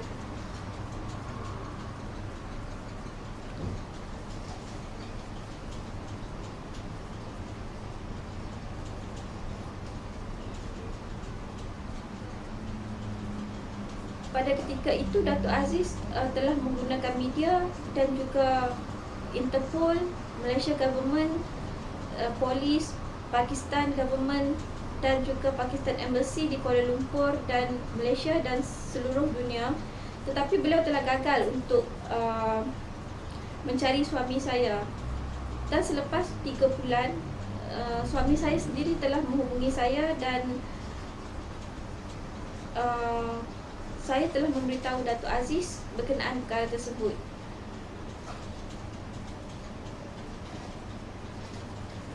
Selepas Dato' Aziz tahu yang saya dan suami saya telah berhubungan antara satu sama lain, saya telah bertanya kepada Dato' Aziz apakah yang beliau boleh lakukan. Jadi Dato' Aziz telah berkata bahawa sekiranya suami saya pulang ke Malaysia, beliau akan membantu saya dan suami saya untuk memulakan hidup baru di Malaysia dan membetulkan semua masalah immigration seperti masalah visa dan lain-lain. Jadi saya telah menjelaskan perkara tersebut kepada suami saya dan meminta beliau untuk pulang ke Malaysia. Suami saya percaya kepada saya dan ketika itu banyak pihak termasuk immigration South Korea juga telah memberitahu suami saya bahawa sekiranya suami saya pulang ke Malaysia, bahawa beliau akan ditangkap oleh kerajaan Malaysia. Tetapi kerana percayakan saya, beliau setuju untuk pulang ke Malaysia. Sebelum suami saya pulang ke Malaysia, saya telah bertanya kepada Dato' Aziz dan Dato' Aziz telah berjanji kepada saya bahawa pada hari suami saya pulang ke Malaysia, saya akan sama-sama menunggu suami saya di hadapan pintu kapal terbang. Jadi ketika kapal terbang suami saya mendarat, saya, Dato' Aziz dan suami saya akan sama-sama melalui immigration di KLIA. Jadi sesuatu tidak akan berlaku dan pihak immigration tidak akan menangkap suami saya. Tetapi pada hari yang dijanjikan ketika suami saya pulang ke Malaysia, Dato' Aziz tidak muncul sebagaimana yang beliau janjikan, kerana pada pagi tersebut beliau telah menghubungi saya mengatakan bahawa beliau mempunyai perkara yang penting secara tergesa-gesa. Jadi beliau telah menghantar 2 orang pegawai UMNO untuk ke KLIA Airport. Kedua-dua pegawai UMNO tersebut datang tergesa-gesa dan mereka juga tidak mempunyai pas untuk memasuki kawasan immigration. Jadi suami saya telah mendarat ketika itu dan beliau telah ke immigration, dan pada masa itu beliau telah ditangkap oleh pihak immigration di KLIA. Pihak immigration juga telah mengambil pasport suami saya dan menyuruh suami saya menunggu kerana mereka ingin mendeport suami saya kembali ke Pakistan. Walau bagaimanapun suami saya telah meminta agar beliau dideport kembali ke Seoul kerana beliau datang daripada Seoul. dan beliau juga ingin menelefon embassy South Korea. Selepas itu pihak immigration akhirnya menyerahkan suami saya kepada pihak polis dan telah menghantar beliau ke Balai Polis Subang Jaya, dan pihak polis telah mengambil pasport beliau. Suami saya telah bertanya kepada pihak polis kenapa beliau ditangkap, dan polis telah memberitahu bahawa suami saya telah menggunakan pasport palsu, begitu juga dengan keluarganya dan juga anak saya Muhammad Bilal untuk meninggalkan Malaysia. Kerana itulah kerajaan Malaysia telah membuat kes kepada suami saya dan melibatkan Interpol. Jadi suami saya telah menunjukkan pasport beliau dan membuktikan bahawa beliau menggunakan pasport yang benar untuk meninggalkan Malaysia pada masa yang lepas, dan menggunakan pasport yang sama untuk kembali ke Malaysia bersama-sama dengan tiket. Pegawai polis tersebut telah menjelaskan kepada suami saya beliau memahami perkara tersebut, tetapi pihak Datuk Aziz telah mengatakan demikian kerana pihak Datuk Aziz ingin melibatkan Interpol di dalam kes tersebut. Jadi Datuk Aziz perlu menunjukkan bukti seolah-olah kes itu adalah kes kriminal. Sekiranya tidak, pihak Interpol tidak akan mengambil bahagian dan terlibat dalam kes tersebut. Selepas itu pada pukul 3 pagi pihak polis telah melepaskan suami saya, tetapi mereka telah mengambil pasport suami saya dan menyerahkannya hanya pada 16 Januari. Datuk Aziz juga telah memberitahu suami saya bahawa selepas beliau pulang, maka pihak media dan surat khabar akan menghubungi beliau. Jadi beliau meminta suami saya agar tidak memberikan sebarang statement kepada media dan surat khabar sebelum beliau sendiri mengaturkan PC yang kedua. Jadi pada ketika itu suami saya percaya, dan beberapa surat khabar datang, tetapi suami saya tidak setuju untuk memberikan sebarang statement.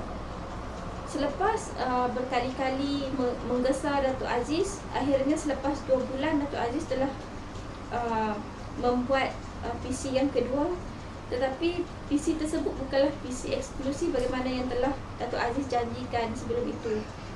Kerana sebelum itu Datuk Aziz pernah berjanji kepada saya bahawa sekiranya suami saya nak pulang ke Malaysia, beliau akan mengaturkan PC yang kedua untuk membersihkan kembali nama suami saya, di mana di dalam PC tersebut khusus untuk saya dan suami saya menjelaskan kepada orang ramai tentang perkara sebenar yang berlaku sehingga menyebabkan suami saya membawa anak saya Muhammad Bilal keluar daripada Malaysia.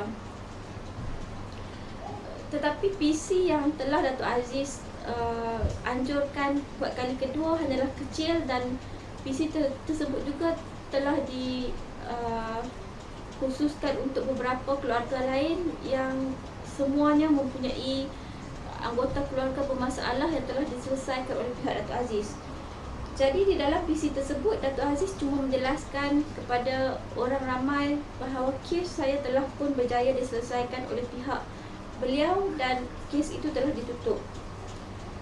Beliau tidak menjelaskan perkara sebenar mengenai masalah immigration dan juga masalah lain yang telah kami hadapi yang menyebabkan suami saya membawa anak saya Muhammad Bilal keluar daripada Malaysia. Ini bermakna Datuk Aziz dan PC yang telah beliau anjurkan buat kali pertama, pihak immigration juga telah terlibat dan bertanggungjawab atas kematian anak saya Muhammad Bilal. Datuk Aziz juga tidak menjelaskan di dalam PC tersebut bahawa suami saya sebenarnya pulang sendiri ke Malaysia dan tidak dapat dicari oleh sesiapa pun termasuk Interpol. After that PC, so Datuk Aziz totally lie and he cannot recorrect immigration mistake and also cannot solve any our problem, and until now he cannot solve my husband name. Selepas PC yang kedua tersebut, Datuk Aziz sebenarnya tidak memberitahu perkara sebenar, dan beliau juga tidak membetulkan kembali masalah immigration dan tidak menyelesaikan sebarang masalah kami di Malaysia, dan beliau juga tidak membersihkan kembali nama suami saya sebagaimana yang dijanjikan di dalam PC kedua sebelum itu. After 3 months, my husband stayed in Malaysia. So in March 2009, he must go back to South Korea because he cannot get anything solved in Malaysia. So after South Korea, my husband go to Japan with his whole family and live 2 years in Japan. And in Japan, Japan is a non-Muslim country and they accept only one wife. But in Japan history, only my husband get the first and also second wife same time visa. To stay in Japan because Japan government know that Malaysia already killed my husband life and also his Pakistani family life and kids all pride, and also already killed their future, and also they lost all their money which already my husband invest in Malaysia, and Malaysia already do a big international crime and also already give my husband picture in media and also use the Interpol in that case. Selepas 3 bulan tinggal di Malaysia pada tahun 2009, pada bulan Mac suami saya terpaksa pulang ke Korea Selatan selepas tidak mendapat sebarang bantuan untuk memulakan kehidupan baru di Malaysia. Selepas Korea Selatan, suami saya telah ke Jepun bersama dengan semua keluarga Pakistan beliau, dan beliau telah tinggal di sana selama 2 tahun. Jepun adalah sebuah negara yang bukan negara Islam, tetapi di negara tersebut sepatutnya mereka hanya menerima satu sahaja isteri untuk diberikan visa. Pada ketika itu, saya dan anak saya juga telah ke Jepun, dan buat pertama kalinya dalam sejarah Jepun, pihak immigration Jepun telah memberikan visa untuk 2 orang isteri, iaitu isteri pertama suami saya dan juga saya, untuk sama-sama tinggal dengan beliau di Jepun. Ini kerana pihak Jepun telah mengadakan siasatan yang lengkap, dan mereka telah memahami bahawa kerajaan Malaysia, iaitu pihak Sekretariat Pembelaan Masyarakat Pemuda UMNO, telah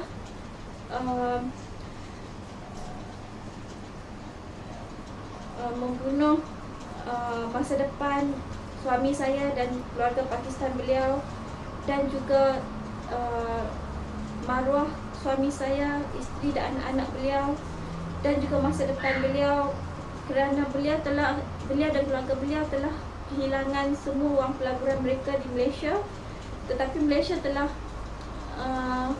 melakukan satu perkara yang tidak baik dengan melibatkan media dan Interpol, dan secara terang-terangan telah meletakkan gambar suami saya di dalam akhbar internet tanpa berselindung.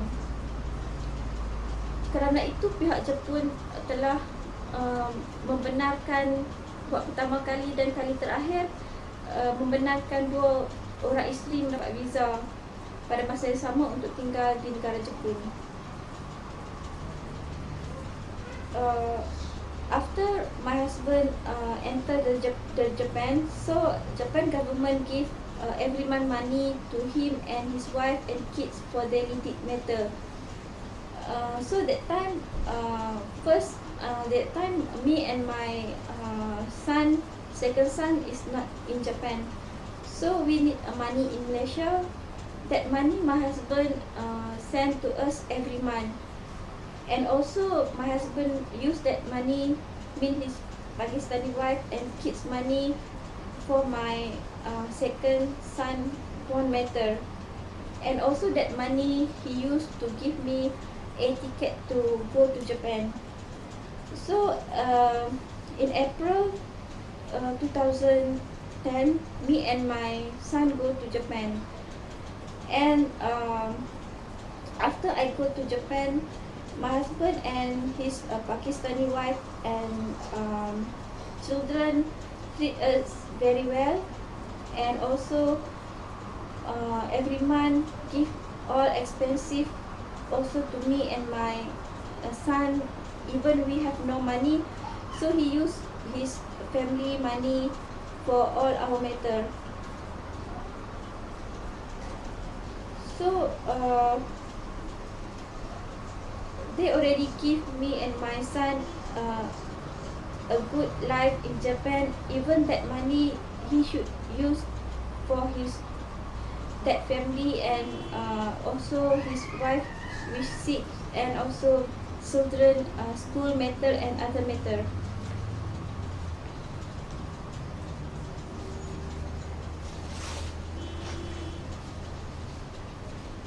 Selepas memasuki Jepun pada tahun 2009, pihak Jepun telah memberikan wang kepada suami saya dan keluarganya pada setiap bulan untuk tujuan sara hidup. Dan ketika itu saya dan anak saya yang kedua tidak berada di Jepun, kami berada di Malaysia. Jadi suami saya telah menggunakan wang tersebut dengan mengirimkannya kepada kami pada setiap bulan untuk sara hidup di Malaysia. Wang itu juga telah digunakan oleh saya untuk tujuan melahirkan anak dan juga membeli tiket kapal terbang untuk ke Jepun pada bulan April 2010. Selepas saya dan anak saya ke Jepun pada tahun 2010, suami saya dan keluarganya telah berusaha sedaya upaya untuk menyediakan kehidupan yang selesa dan baik kepada kami berdua, dan beliau telah menggunakan wang pemberian kerajaan Jepun yang sepatutnya beliau gunakan untuk perubatan isteri pertama beliau dan persekolahan anak-anak dan kehidupan mereka. Juga wang tersebut telah digunakan untuk keperluan saya dan anak saya. Suami saya dan keluarga juga telah berusaha sedaya upaya untuk memberikan segala yang terbaik kepada saya dan anak saya, dan mereka tidak mementingkan diri dan juga tidak menggunakan wang untuk kepentingan diri. Sebaliknya, mereka lebih mengutamakan keperluan saya dan anak kedua saya di Jepun. Saya dan anak saya telah tinggal selama 1 tahun di Jepun sebelum kami pulang kembali ke Malaysia pada bulan April 2011 yang lepas.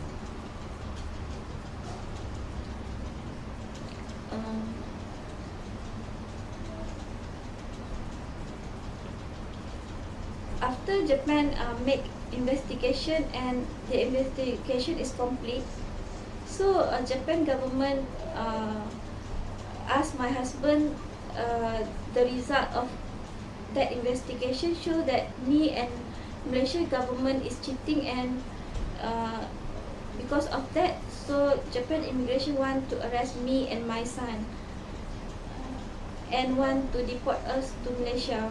So my husband not permission and try to stop the Japan immigration from arrest me and my second son. Because of that, so that immigration in Japan already arrest my husband and also his 1-year daughter, and send my husband to jail, and also his daughter to the different jail. My husband already relieved after 19 days court, and his daughter released after 6 days in jail. So after that, Japan immigration give time to my husband from January until March 9, 2011 to leave Japan. So that time I asked my husband, I want to ask Malaysia government so we all can go back to Malaysia before 9 March 2011. So I contact many people in Malaysia, including Datuk Mahmud, which the KDN, KSU, and also the Malaysian Embassy in Tokyo, Japan. So Datuk Mahmud asked me, he already asked the Malaysian Embassy about that matter, so asked me to contact with Malaysia Embassy about to bring me and my husband and also his family go back to Malaysia. That time when I go to Malaysia Embassy in Tokyo, so they asked me if Japan immigration want to arrest me and my son, so they will hand over me and my son to the Japan government. Even my family also that time tell same. They asked me to ask my husband to hand over me and my son to the Japan immigration, and then deport us to go back to Malaysia.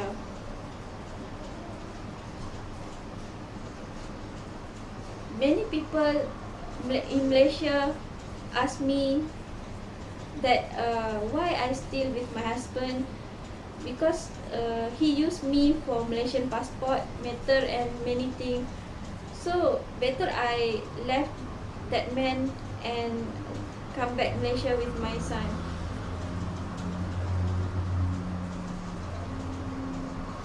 But that is not true, because everybody know that in this world, everybody want to go to Japan, to Korea and UAE, and who want to come to Malaysia for business matter.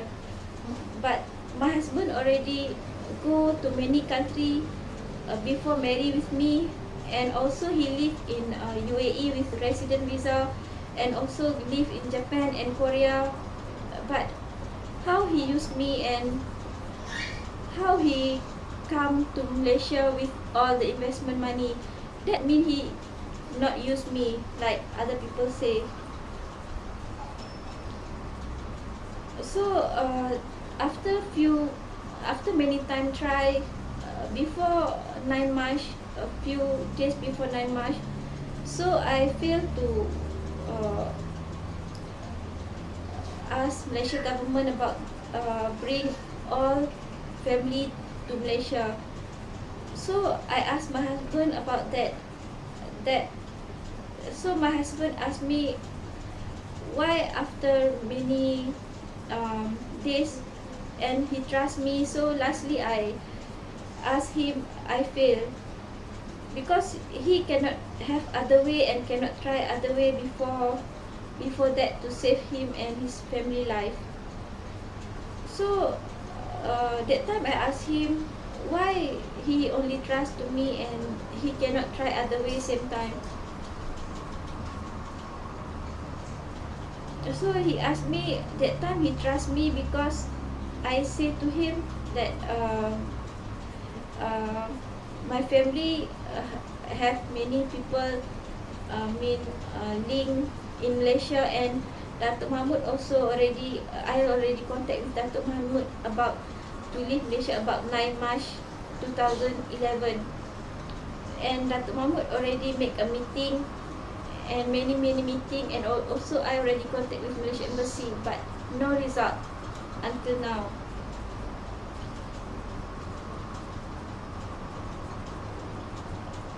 Selepas pihak immigration Jepun menyelesaikan siasatan mereka, mereka telah mendapati bahawa saya dan kerajaan Malaysia yang bersalah dan di dalam soal tersebut. Jadi mereka telah memberitahu suami saya bahawa mereka ingin menangkap saya dan anak lelaki saya yang kedua untuk dikembalikan ke Malaysia. Tapi ketika itu suami saya tidak bersetuju dan beliau tidak membenarkan pihak immigration Jepun untuk menangkap saya dan anak saya. Oleh kerana itu, pihak Immigration Jepun telah menangkap suami saya dan anak perempuan beliau yang ketika itu berumur 1 tahun dan telah menghantar kedua-duanya ke penjara yang berbeza. Selepas 19 hari, mahkamah di Jepun telah membebaskan suami saya kerana didapati tidak bersalah dan anak perempuan beliau telah dibebaskan selepas 6 hari. Selepas itu, pihak Immigration Jepun telah memberikan tempoh kepada suami saya daripada bulan Januari sehingga ke 9 Mac untuk meninggalkan Jepun. Jadi ketika itu saya telah berkata kepada suami saya bahawa saya akan berusaha untuk membawa seluruh keluarga pulang ke Malaysia.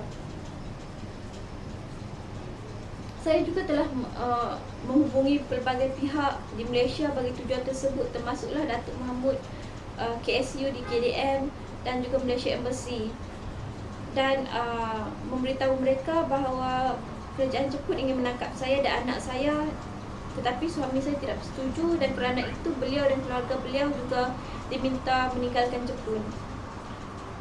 Pada ketika itu, pihak Embassy Malaysia di Tokyo telah menasihati saya agar menyuruh suami saya menyerahkan saya dan anak lelaki kedua saya kepada kerajaan Jepun untuk dideport ke Malaysia.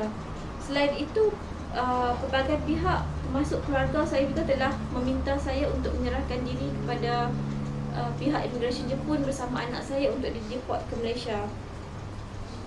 Kerana mereka berpendapat bahawa suami saya menggunakan saya untuk tujuan mendapatkan pasport Malaysia.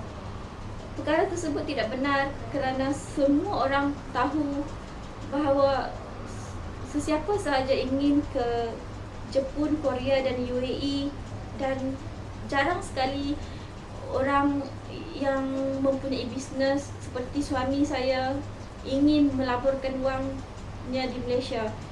Dan sebelum itu suami saya telah pun mendapat resident visa di UAE dan telah tinggal dan juga berkunjung ke pelbagai negara di dunia bagi tujuan mengajar karate dan tujuan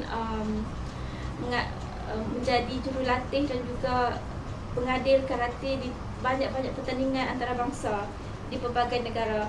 Jadi kenapa beliau yang ketika itu telah mempunyai perniagaan yang kukuh di UAE dan juga telah mendapat resident visa UAE, telah meninggalkan semua itu untuk ke Malaysia dengan wang pelaburan sebanyak 200,000 untuk dilaporkan di negara ini sekiranya bukan kerana saya, isterinya, meminta beliau berbuat demikian. Jadi kata-kata yang mengatakan bahawa suami saya menggunakan saya untuk mendapatkan pasport Malaysia sama sekali tidak benar. Dan pihak-pihak yang berkata begitu sepatutnya berfikir panjang sebelum mengeluarkan kata-kata sedemikian kepada suami saya. Selepas berusaha beberapa lama untuk membawa suami saya dan keluarganya pulang ke Malaysia tetapi gagal, beberapa hari sebelum 9 hari bulan Mac 2011, saya telah memberitahu suami saya bahawa saya gagal. Ketika itu beliau telah berkata kepada saya, kenapa dalam tempoh 3 hari lagi saya akhirnya berkata bahawa saya gagal, sedangkan sebelum itu saya telah meminta beliau untuk percaya kepada saya dan telah mengatakan bahawa keluarga saya mempunyai banyak link di Malaysia dan juga telah berhubung dengan Datuk Mahmud dan juga Malaysia Embassy, dan berjanji bahawa sebelum 9 Mac 2011 kita semua akan kembali ke Malaysia. Tetapi Datuk Mahmud KDN mengadakan banyak mesyuarat dan meeting, tetapi sehingga sekarang tidak mempunyai apa-apa result ataupun keputusan. That 9 March 2011, problem is solved because my husband, first wife, health is very serious in Japan. So that Japan immigration not catch my husband and his wife that day. But as a result, Japan government already stopped our month financial support and medical support in Japan. So after that, we have no money for life matter in Japan. So after that, I asked my husband, I want to to go back Malaysia with my son and try to sell the land and send money for them for the daily matter. And that day, time in Japan, I contact with many my family, also ask about the money matter, ask help. So my family also, me and my mother, talk with my some uncle, ask about money to help me and my husband family in Japan. So my mother give my husband number to one of my uncle, who my mother asked to help me about money matter.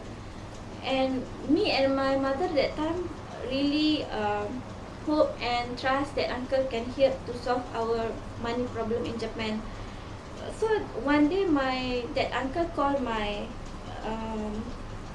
husband in Japan and talk with my husband, and he straightly asked my husband that time that in my family nobody will help him about the financial problem. So better my husband send me and my son in Malaysia and solve his own problem in Japan himself. And then after that problem finish, so my uncle asked him to again send money to me and my son to go Japan and live with him.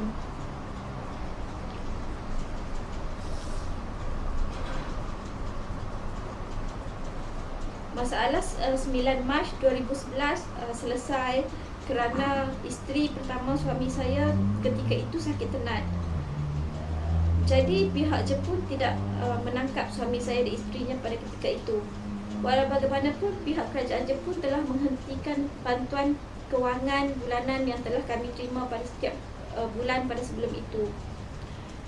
Mereka juga tidak memberikan lagi bantuan dari segi perubatan.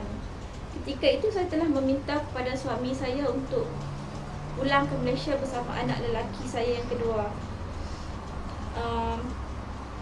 Tujuannya adalah untuk berusaha untuk menjual tanah dan mengirimkan wang tersebut kepada suami saya sekeluarga bagi tujuan wang sara hidup dan sebagainya, perubatan dan sebagainya. Saya telah menghubungi pelbagai pihak di Malaysia, termasuklah keluarga saya, untuk meminta bantuan kewangan. Ketika itu saya dan ibu saya telah berusaha menghubungi banyak saudara mara saya, termasuklah seorang pakcik saya yang agak berada di Malaysia untuk membantu dari segi kewangan. Jadi ibu saya telah memberikan nombor telefon suami saya kepada salah seorang pakcik saya yang saya dan ibu saya percaya boleh membantu menyelesaikan masalah kewangan kami. Pada suatu hari pakcik saya itu telah menghubungi suami saya di Jepun dan beliau secara terang-terangan telah memberitahu suami saya bahawa di dalam keluarga saya tidak akan ada sesiapa pun yang akan membantu suami saya dari segi kewangan. Jadi pakcik saya telah meminta suami saya untuk menghantar balik saya dan anak lelaki saya ke Malaysia dan sendiri berusaha untuk menyelesaikan masalah kewangan beliau dan masalah-masalah lain di Jepun. Dan selepas semua masalah itu selesai, pakcik saya memberitahu suami saya agar kembali menghantar tiket kapal terbang untuk saya dan anak saya kembali ke Jepun dan tinggal bersama beliau.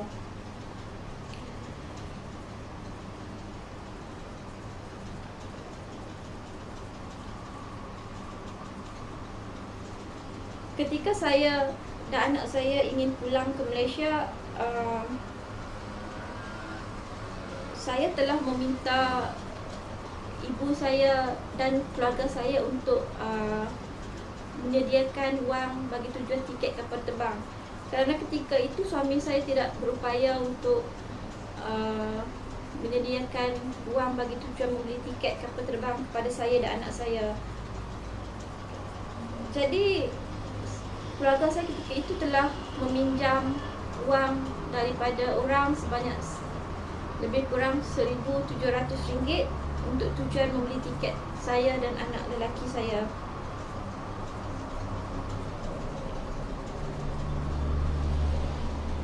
that time when I and my son want to come back to Malaysia, so I asked my family to arrange money for ticket matter, because that time my husband have no money to buy ticket for me and my son.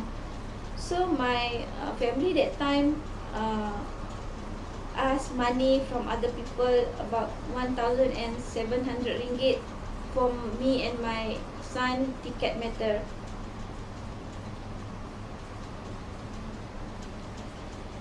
In airport Tokyo, I again asked to my husband, I will go back Malaysia because I want to sell the land and send him and his family money for the life matter in Japan. But that time my husband asked me very clearly what job my family want to sell the land, because even to buy my ticket and my son ticket matter also they begging other people and borrow other people money. And that time when we have problem in 2008, that Bilal matter also they cannot sell the land. But this time I asked my husband, inshallah this time my family will sell the land, because before I go back I talked many times with my mother, and my mother asked me, my father already understand our problem and trust me and my husband, and that time my father seemed he want really to sell the land. So I asked my husband, really this time I want to sell the land. Then I come back Malaysia and go many place to ask even to Chinese about the land matter. So my father seemed firstly in few days that he really want to sell the land. So he asked me to go many place about land matter. So I go many place. Then after that my father again changed his mind and he don't want to sell the land, because he say that price is not good, so he want a better price, and he asked me to wait. Even I say I cannot wait because I want to save my husband and his family and we have no time. But then my father asked me, he want wait for better price. So then I explained to my husband about that matter. After I and my son leave Japan, so 3 month house rent not pay and 12,000 ringgit bill not pay, and that time my husband asked me end of the month, so he and his family will go outside the house. So that time I think he really want to go outside the house. So I asked my husband, if he go outside the house, how I want to contact him, because his phone how to charge it outside the house.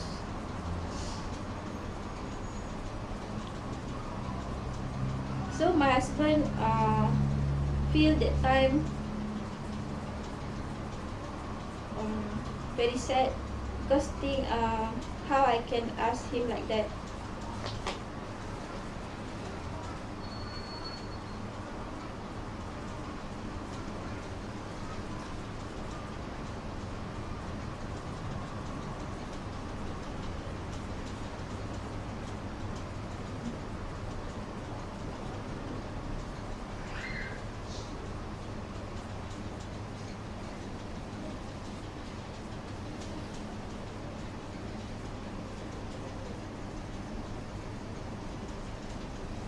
Selepas pulang ke Malaysia, saya meminta kepada ayah saya untuk menjual tanah, bagi tujuan untuk menghantar wang tersebut kepada suami saya dan keluarganya di Jepun. Pada beberapa hari yang awal ayah saya kelihatan bersetuju dan beliau telah meminta saya untuk berjumpa beberapa pihak dan bertanya beberapa pihak, termasuklah orang perseorangan Cina yang berada untuk berbincang mengenai harga tanah tersebut. Jadi saya dan ibu saya telah bekerja keras dan berusaha untuk segera menjual tanah. Walau bagaimanapun, selepas beberapa hari ayah saya telah berubah fikiran dan beliau memberi alasan bahawa harga tersebut tidak sesuai dan beliau mahu menunggu agar harga tersebut dinaikkan. Saya telah memberitahu ayah saya bahawa saya tidak mempunyai masa untuk menunggu kerana saat adalah amat kritikal untuk membantu suami saya dan keluarganya yang amat susah di Jepun. Walau bagaimanapun, ayah saya tetap berkeras dan beliau tidak bersetuju untuk menjual tanah. Jadi saya telah memberitahu suami saya bahawa ayah saya tidak bersetuju untuk menjual tanah tersebut. Jadi suami saya telah memberitahu saya bahawa akhir bulan tersebut beliau dan isteri dan anak-anak beliau akan keluar daripada rumah kerana selepas 3 bulan selepas saya dan anak saya meninggalkan Jepun, 3 bulan sewa rumah tidak dibayar dan bil mencecah RM12,000. Jadi tuan rumah telah meminta suami saya dan keluarga beliau untuk meninggalkan rumah. Jadi pada akhir bulan tersebut beliau dan isteri dan anak-anaknya mesti meninggalkan rumah. Jadi saya telah bertanya kepada suami saya pada ketika itu di dalam telefon, bagaimana saya hendak menghubungi beliau di Jepun sekiranya beliau telah keluar daripada rumah kerana beliau tidak boleh mengecas telefon. Jadi suami saya telah merasa sedih kenapa saya sampai hati untuk mengeluarkan kata-kata seperti itu. After I land in Malaysia and live in Malaysia, so my husband still send me money every month in Malaysia. Even at that time, he and his family and his wife condition is very critical and no money and also many problem about house bill, electric, water, gas, everything in Japan. So that time he sent me a movie about his wife, a serious condition in Japan. So that time I asked my husband to ask help from NGO and also mosque in Japan about that medical treatment for his wife. But after that, my husband also sent the same movie to his wife family in other country. So after now, her condition is very serious. So his wife family already sells many things, including the car, house thing, and send them about 60,000 ringgit to buy ticket and go other country.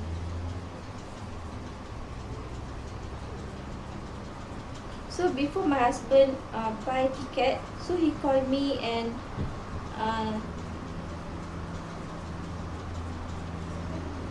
asked me, tell him the true situation before he come Malaysia and buy ticket. So that time I already contact with many people in Malaysia and have about 2 lawyers want to help me, and also I already contact with the PKR party and also the FP party, and Penang government also support me that time. And my uncle also asked before that if we have any problem in Malaysia immigration matter, so ask him. And also I already contact with Tan Sri Mahmud in KDN. Also the Datuk alias the immigration general director also know my case, and also Encik Sabri, the third floor, mean the visa pass and section also know my case. So that time I trust that my husband and his family will not have any problem in Malaysia. So I asked my husband arrange a ticket and come back to Malaysia as soon as possible.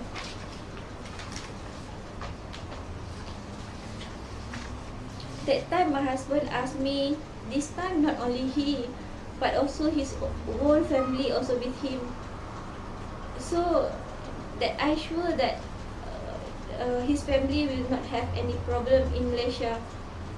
That time I asked, yes, I think they will not have any problem, so ask him to buy a ticket and come to Malaysia.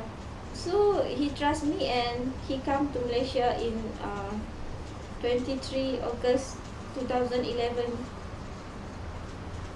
So in Malaysia until now, me and my kid also live with my husband and his family in Selangor. So all the money used is his first wife family money, which they send to my husband for ticket matter and also for his first wife medical treatment, because her condition is very serious and need urgent treatment. So his first wife not use that money for medical matter because she asked my husband to use that money to again start a new life and use for again invest to open business in Malaysia, because without my husband again stand his life and have job and business, so how he want to solve and again start a life, including how he want to solve problem like future children's school matter and also wife treatment everything. So my husband use all that money not for her treatment but to again open a karate center and gym in Selangor.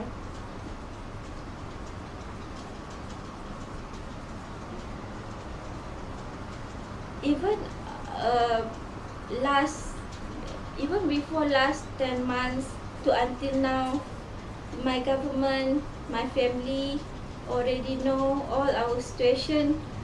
So and they also know what is my husband and family condition is very serious, but until now nobody is serious to solve our problem and just wait and do a meeting and think very easy our problem. They cannot feel what is real our problem, what we face is about life and death matter, and we need urgent help and urgent people to solve our problem and cannot wait. Because if they wait, so what meaning after few months they can solve our problem if already people who sick die and children cannot go school and we all die and many more, we don't know what will happen to us here. So if somebody want to help us and give our right, so the time is now and cannot wait next month or few more months, because this is like play. If people want help, they will do faster everything, and who feel our problem, they cannot just give reason, say oh we want help, but then ask us to wait. This is not the way if somebody real want to help us. So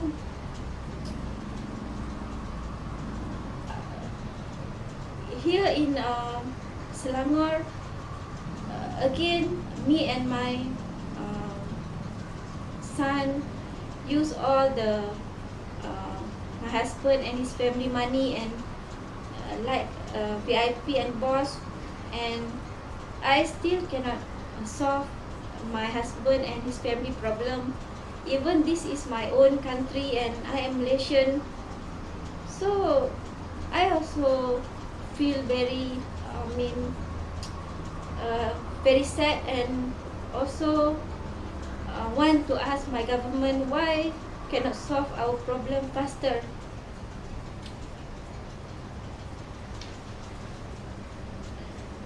Now my husband family condition is very serious, and also our financial problem already start, and many other problem, including the kids educations and many other things. So that way now we want to open the truth in media, and we want our true rights, including Dr. Ishak can go jail, and who do bad thing with us, the immigration and other people must go jail. And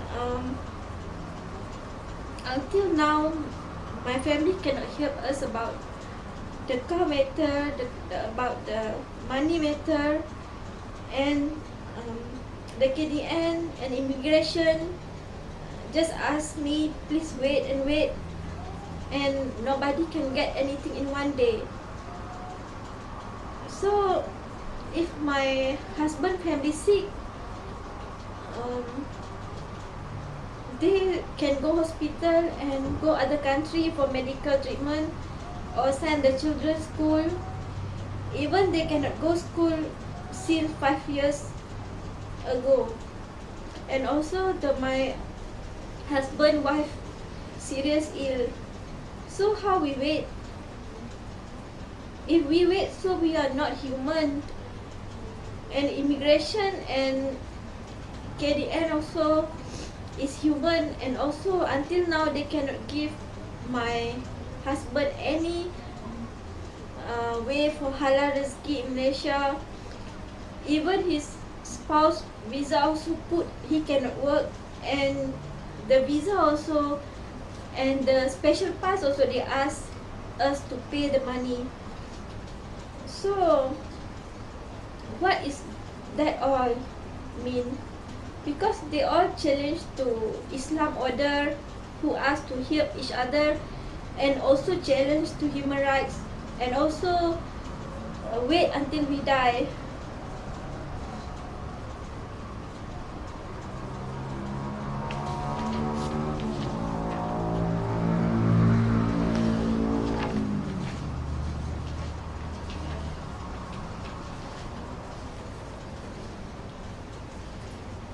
Selepas saya dan anak saya pulang ke Malaysia, suami saya masih lagi mengirimkan wang pada setiap bulan untuk keperluan saya dan anak saya di Malaysia. Walaupun ketika itu beliau dan isteri dan keluarganya di Jepun mempunyai pelbagai masalah, termasuk masalah kesihatan dan masalah bil dan sebagainya. Ketika itu beliau menghantar video menunjukkan keadaan isteri beliau yang sakit tenat di Jepun, dan saya telah meminta beliau untuk memohon wang bantuan perubatan daripada pihak masjid di Jepun. Beliau juga telah menunjukkan video tersebut yang sama kepada keluarga isteri beliau yang berada di luar negara. Dan selepas melihat video itu, keluarga isteri beliau telah menjual pelbagai barang termasuk kereta, barang dengan rumah, dan telah mengirimkan sebanyak RM60,000 kepada suami saya di Jepun untuk membeli tiket bagi tujuan untuk ke negara luar. Ketika itu suami saya menghubungi saya dan bertanya sebelum beliau membeli tiket untuk ke Malaysia,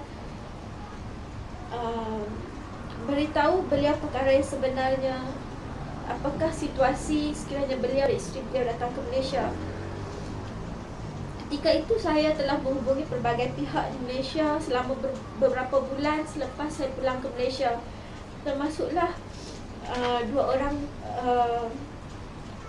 lawyer, DAP parti, PKR parti dan juga Kerajaan Negeri Pulau Pinang, dan bapa saudara saya juga telah mengatakan bahawa sekiranya kami menghadapi apa-apa masalah di Malaysia maka boleh terus menghubungi beliau. Saya juga telah menghubungi Tan Sri Mahmud Adam, iaitu kes UKDN. Datuk alias Ketua Pengarah Immigration juga telah mengetahui masalah kami sekeluarga, dan juga Encik Sabri di bahagian tingkat 3 Immigration Putrajaya. Jadi saya telah mengatakan kepada suami saya bahawa beli tiket dan datang ke Malaysia secepat mungkin, dan jangan risau apa-apa perkara. Ketika itu suami saya telah mengatakan kepada saya bahawa pada kali ini bukan hanya beliau seorang sahaja, tetapi juga keluarga beliau bersama-sama beliau. Jadi adakah saya pasti bahawa keluarga tersebut tidak akan menghadapi apa-apa masalah di Malaysia? Saya mengatakan bahawa ya, saya yakin. Jadi belilah tiket dan datang ke Malaysia. Jadi beliau telah percaya, dan beliau dan keluarganya telah datang ke Malaysia pada 23 Ogos tahun 2011. Di Malaysia, saya dan anak lelaki saya telah tinggal bersama-sama beliau dan isteri pertama dan anak beliau di Selangor. Dan selama kami tinggal di sini sehingga ke hari ini, saya dan anak saya juga sekali lagi telah hidup dan semua sara hidup kami menggunakan wang yang telah dikirimkan oleh keluarga isteri pertama suami saya bagi tujuan untuk mendapatkan tiket dan wang bantuan perubatan beliau. Wang tersebut beliau tidak gunakan untuk tujuan perubatan beliau di sini, walaupun keadaan kesihatan beliau amat serius dan kritikal, kerana beliau telah meminta kepada suami saya untuk menggunakan wang tersebut untuk tujuan memulakan kembali kehidupan kami di Malaysia dengan membuat sekali lagi pelaburan perniagaan, iaitu karate center dan gym di Selangor. Kerana sebagai suami, sekiranya suami saya tidak dapat bangun semula dan memulakan kembali kehidupan kami yang telah hancur, apakah nasib anak-anak yang tidak bersekolah dan juga kesihatan anak dan juga isteri beliau yang sakit? Kerana wang tersebut akan habis, tetapi sekiranya tidak digunakan dengan betul, maka masa depan akan gelap. Jadi sehingga ke hari ini, walaupun selepas 10 bulan yang lalu kerajaan Malaysia, keluarga saya telah mengetahui keadaan situasi kami sekeluarga yang sangat-sangat serius dan kritikal dan memerlukan bantuan dengan segera, tetapi sehingga ke hari ini keluarga saya dan pihak kerajaan, immigration, KDN melakukan pelbagai meeting dan sebagainya, dan meminta kami untuk menunggu bagi berdasarkan masalah ini. Saya ingin bertanya, sehingga bila kami hendak menunggu, sedangkan orang sakit mungkin akan mati, anak-anak perlukan persekolahan, dan keadaan kami yang tidak beruang sekarang ini perlu dibantu. Haruskah kami menunggu lebih lama lagi? Sekiranya pihak-pihak tersebut ingin membantu, maka keadaan perlu dibantu sekarang dan tidak boleh menunggu sehari atau 2 hari atau sebulan dan beberapa bulan lagi. Sekali lagi di sini saya dan anak saya juga diberi layanan yang baik, dan kami menumpang wang suami saya dan isteri dan anak beliau yang keadaan mereka sebenarnya jauh lebih memerlukan wang dan bantuan daripada saya dan anak saya. Jadi sebagai warga Malaysia dan rakyat Malaysia, saya merasa sangat sedih kerana sehingga hari ini tidak dapat menyelesaikan semua masalah yang dihadapi oleh suami saya dan isteri dan anak-anaknya, yang kehidupan mereka telah musnah bermula di Malaysia, iaitu selepas suami saya melaburkan wang sebanyak 200,000 pada tahun 2008. Jadi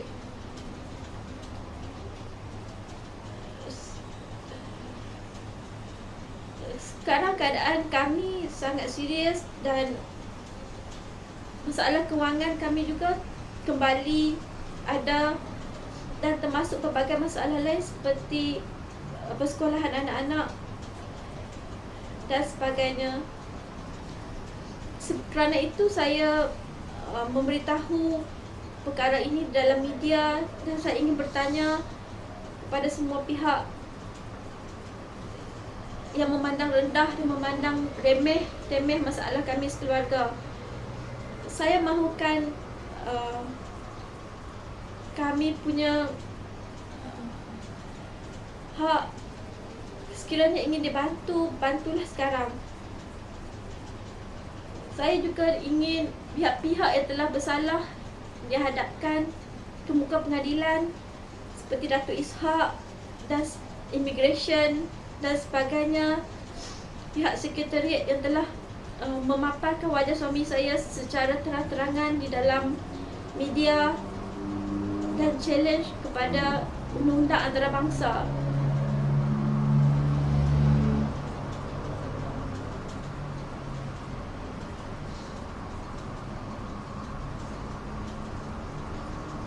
Sehingga ke hari ini keluarga saya tidak boleh membantu dari segi kereta maupun dari segi kewangan, dan pihak KDN dan Immigration juga menyuruh saya menunggu kerana tidak ada satu perkara yang boleh diperolehi dalam satu hari. Tetapi sekiranya seseorang itu sakit, adakah ia perlu ke hospital ataupun ke negara luar untuk mendapatkan rawatan, dan bagaimana anak-anak hendak ke sekolah, bolehkah beliau menunggu lagi 5 tahun sedangkan umur beliau semakin meningkat dari hari ke hari, dan semenjak 5 tahun lepas mereka tidak pergi ke sekolah. Dan isteri suami saya juga dalam keadaan yang sangat serius dan tidak boleh menunggu walaupun sehari sepatutnya. Adakah kami ini bukan manusia? Dan Immigration, KDN, Kerajaan Malaysia adalah manusia, dan sehingga ke hari ini mereka tidak memberi peluang untuk suami saya mendapatkan rezeki yang halal, walaupun di dalam visa spouse beliau telah mengatakan bahawa beliau tidak boleh bekerja, dan di dalam visa, memohon visa dan juga khas juga kami diminta untuk membayar wang yang sememangnya sepatutnya tidak diminta daripada kami kerana keadaan kami yang sangat kritikal seperti sekarang. Jadi semua ini sememangnya berlawanan dengan ajaran Islam yang memohon dan meminta umatnya untuk membantu satu sama lain, dan juga melanggar undang-undang antarabangsa, isu kemanusiaan, human rights, dan menunggu kami untuk mati.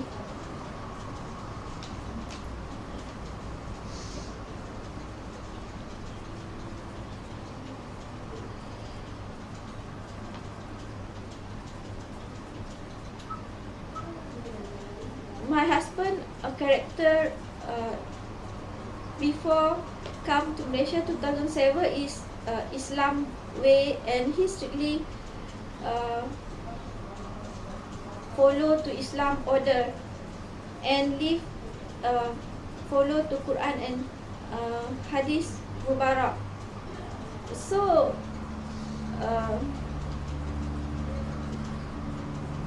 I already live with him and his family, and I see this family truly follow to Islam and Hadith Mubarak way and strictly and they cannot compromise in any out of Islam way. So before we marry, my husband already informed in istiharah, his istiharah that we will 100% marry. So after he come 2007 and arrived in Malaysia, even many things happen and my family try many way we not marry, but we still marry.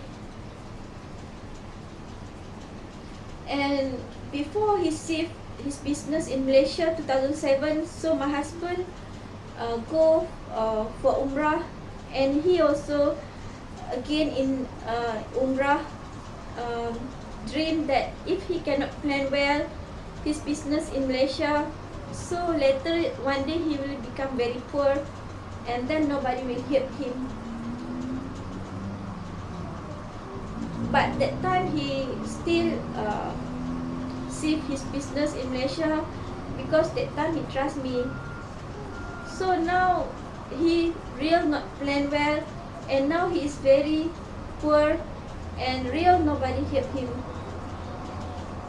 And before that time Bilal born 2008, my husband also asked me, he also one time 3 times he dreamed that later something happened, and that time he took my son and he will leave Malaysia with the son, and that time if I fight with him, so the son will die. So that dream he tell me many times before it happened. But then when it happened, real happened in 2008, so I fight with him after he took my son and leave Malaysia, so my son really died.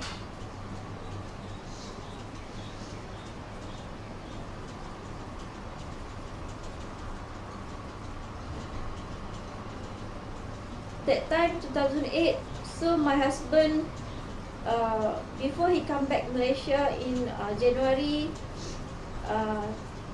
2009, so he asked me in his istiharah, he also again see in dream that he will get nothing in Malaysia if he come. But that time I asked him to come because I trust Datuk Aziz can solve our problem. So he will come, and that time really nobody can solve his problem.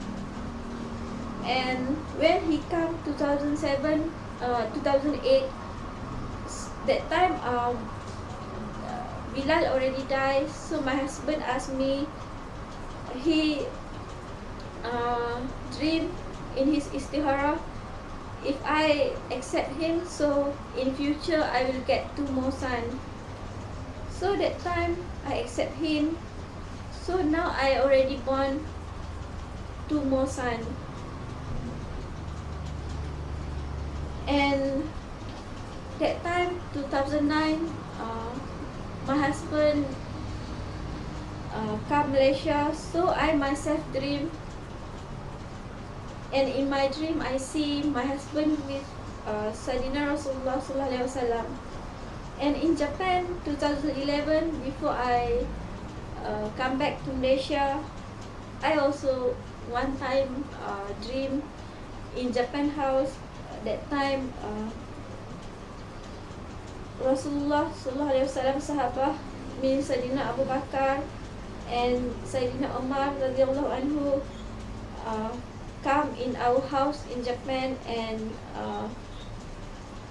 he and his Pakistan family served them with food.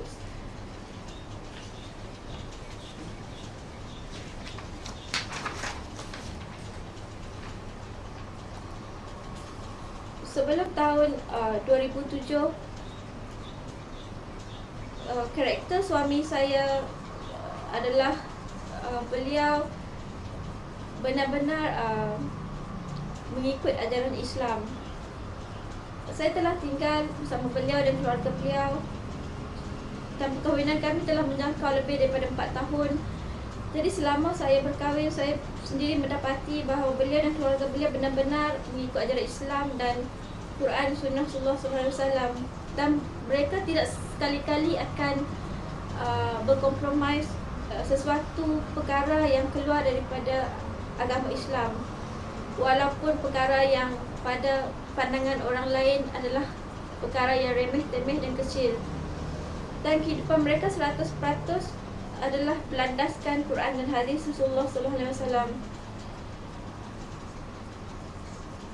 Jadi sebelum kami berkahwin pada tahun 2007, suami saya telah membuat istikharah dan beliau telah menjelaskan kepada saya bahawa sebelum kami berkahwin, maka kami akan menghadapi pelbagai perkara yang akan menghalang perkahwinan kami. Tetapi walau bagaimanapun akhirnya kami akan tetap berkahwin.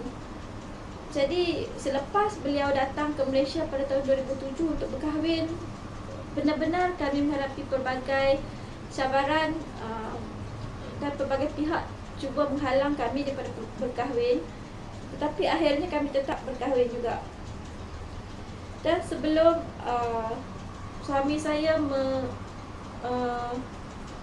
memindahkan bisnes dan perniagaan beliau daripada UAE ke Malaysia pada tahun 2008, beliau telah pun ke umrah, dan di sana, di dalam istikharah beliau telah bermimpi bahawa sekiranya beliau tidak merancang dengan baik, maka suatu hari beliau akan menjadi sangat miskin, dan ketika itu tidak ada sesiapa yang akan membantu beliau. Dan beliau telah menceritakan mimpinya kepada saya, tetapi ketika itu saya meminta beliau untuk terus tetap datang ke Malaysia dan memindahkan perniagaan ke Malaysia. Dan ketika itu beliau telah percaya kepada saya. Dan selepas itu benar-benar beliau tidak melakukan perancangan dengan baik, dan kini keadaan beliau benar-benar miskin, dan sememang betul bahawa tidak ada sesiapa pun yang membantu pada masa ini.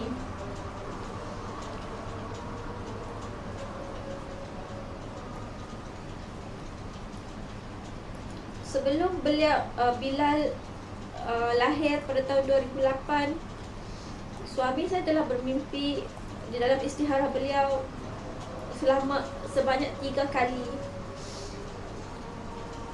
bahawa sekiranya beliau suatu hari nanti akan menghadapi masalah. Ketika itu beliau mengambil anak dan meninggalkan Malaysia, dan sekiranya ketika itu saya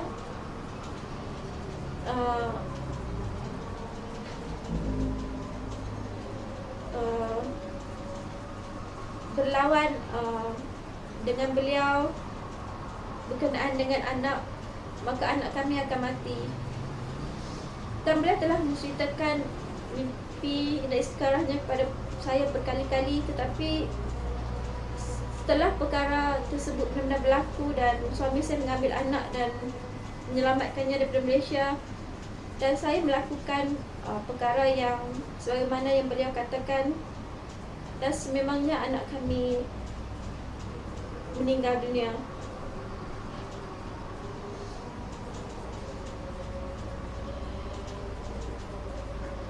Pada tahun 2009, sebelum suami saya pulang ke Malaysia pada Januari 2009, beliau telah sekali lagi mengadakan istikharah, dan beliau telah memaklumkan kepada saya di dalam mimpinya beliau telah mendapati yang beliau tidak akan mendapat apa-apa sekiranya pulang ke Malaysia pada masa itu. Tetapi saya telah meminta beliau untuk ke Malaysia, dan beliau pulang ke Malaysia. Dan sememangnya ketika itu beliau tidak mendapat apa-apa daripada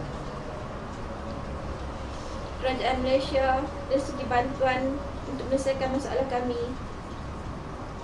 Dan setelah beliau pulang ke Malaysia pada tahun 2009, suami saya memberitahu saya bahawa sekiranya saya menerima beliau kembali, maka kami akan mendapat 2 orang lagi anak lelaki. Dan sekarang saya benar-benar telah dikurniakan 2 orang lagi anak lelaki.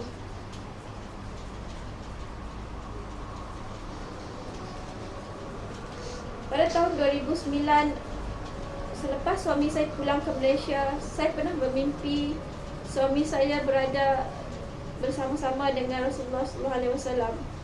Dan pada tahun 2011 di Jepun, sebelum saya dan anak saya pulang ke Malaysia, saya pernah bermimpi bahawa sahabat Rasulullah SAW iaitu Saidina Abu Bakar dan Saidina Umar radhiyallahu anha berkunjung ke rumah kami di Jepun, di mana suami saya dan keluarga Pakistan beliau telah menjamu sahabat Nabi tersebut.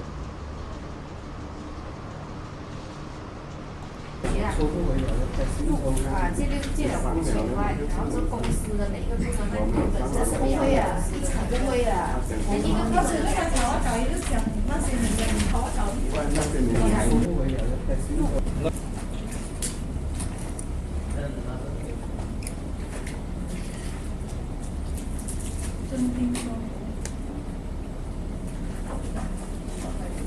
This year, best fighter was I get title in Japan.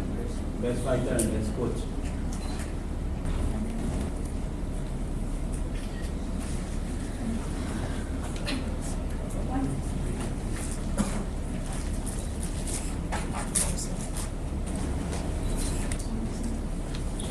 Then when you stay at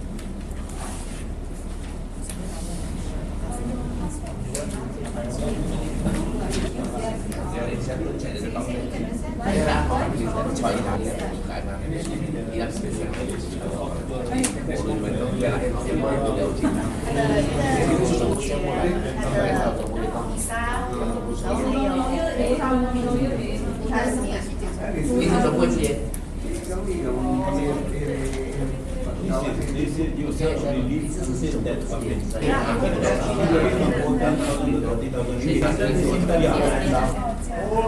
They all know that. They don't know anything.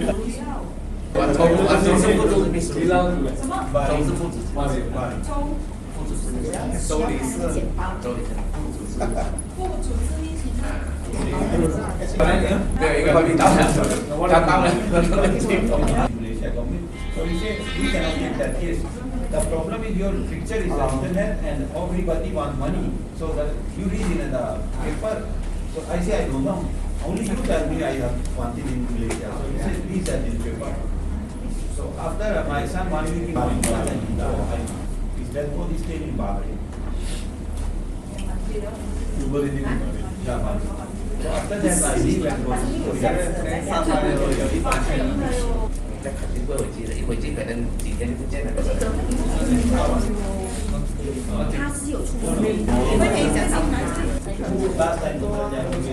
是那个阿龙的那个讲的足球的啊。啊，喂呀， Wah, iya ikan iya. Yeah, I want justice who involved my matter. Today that person must go jail. And second, I need they officially announce who last time do mistake.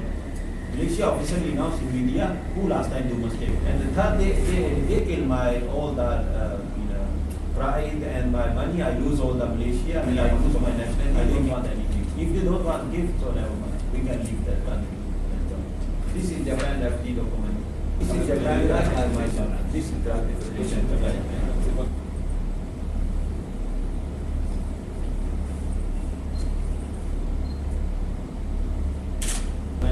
He said take my test and they sent my case to Japan government. Can I ask if that person Japan? So Japan government officially. You know this. You take. 012 561 561 88 25 huh?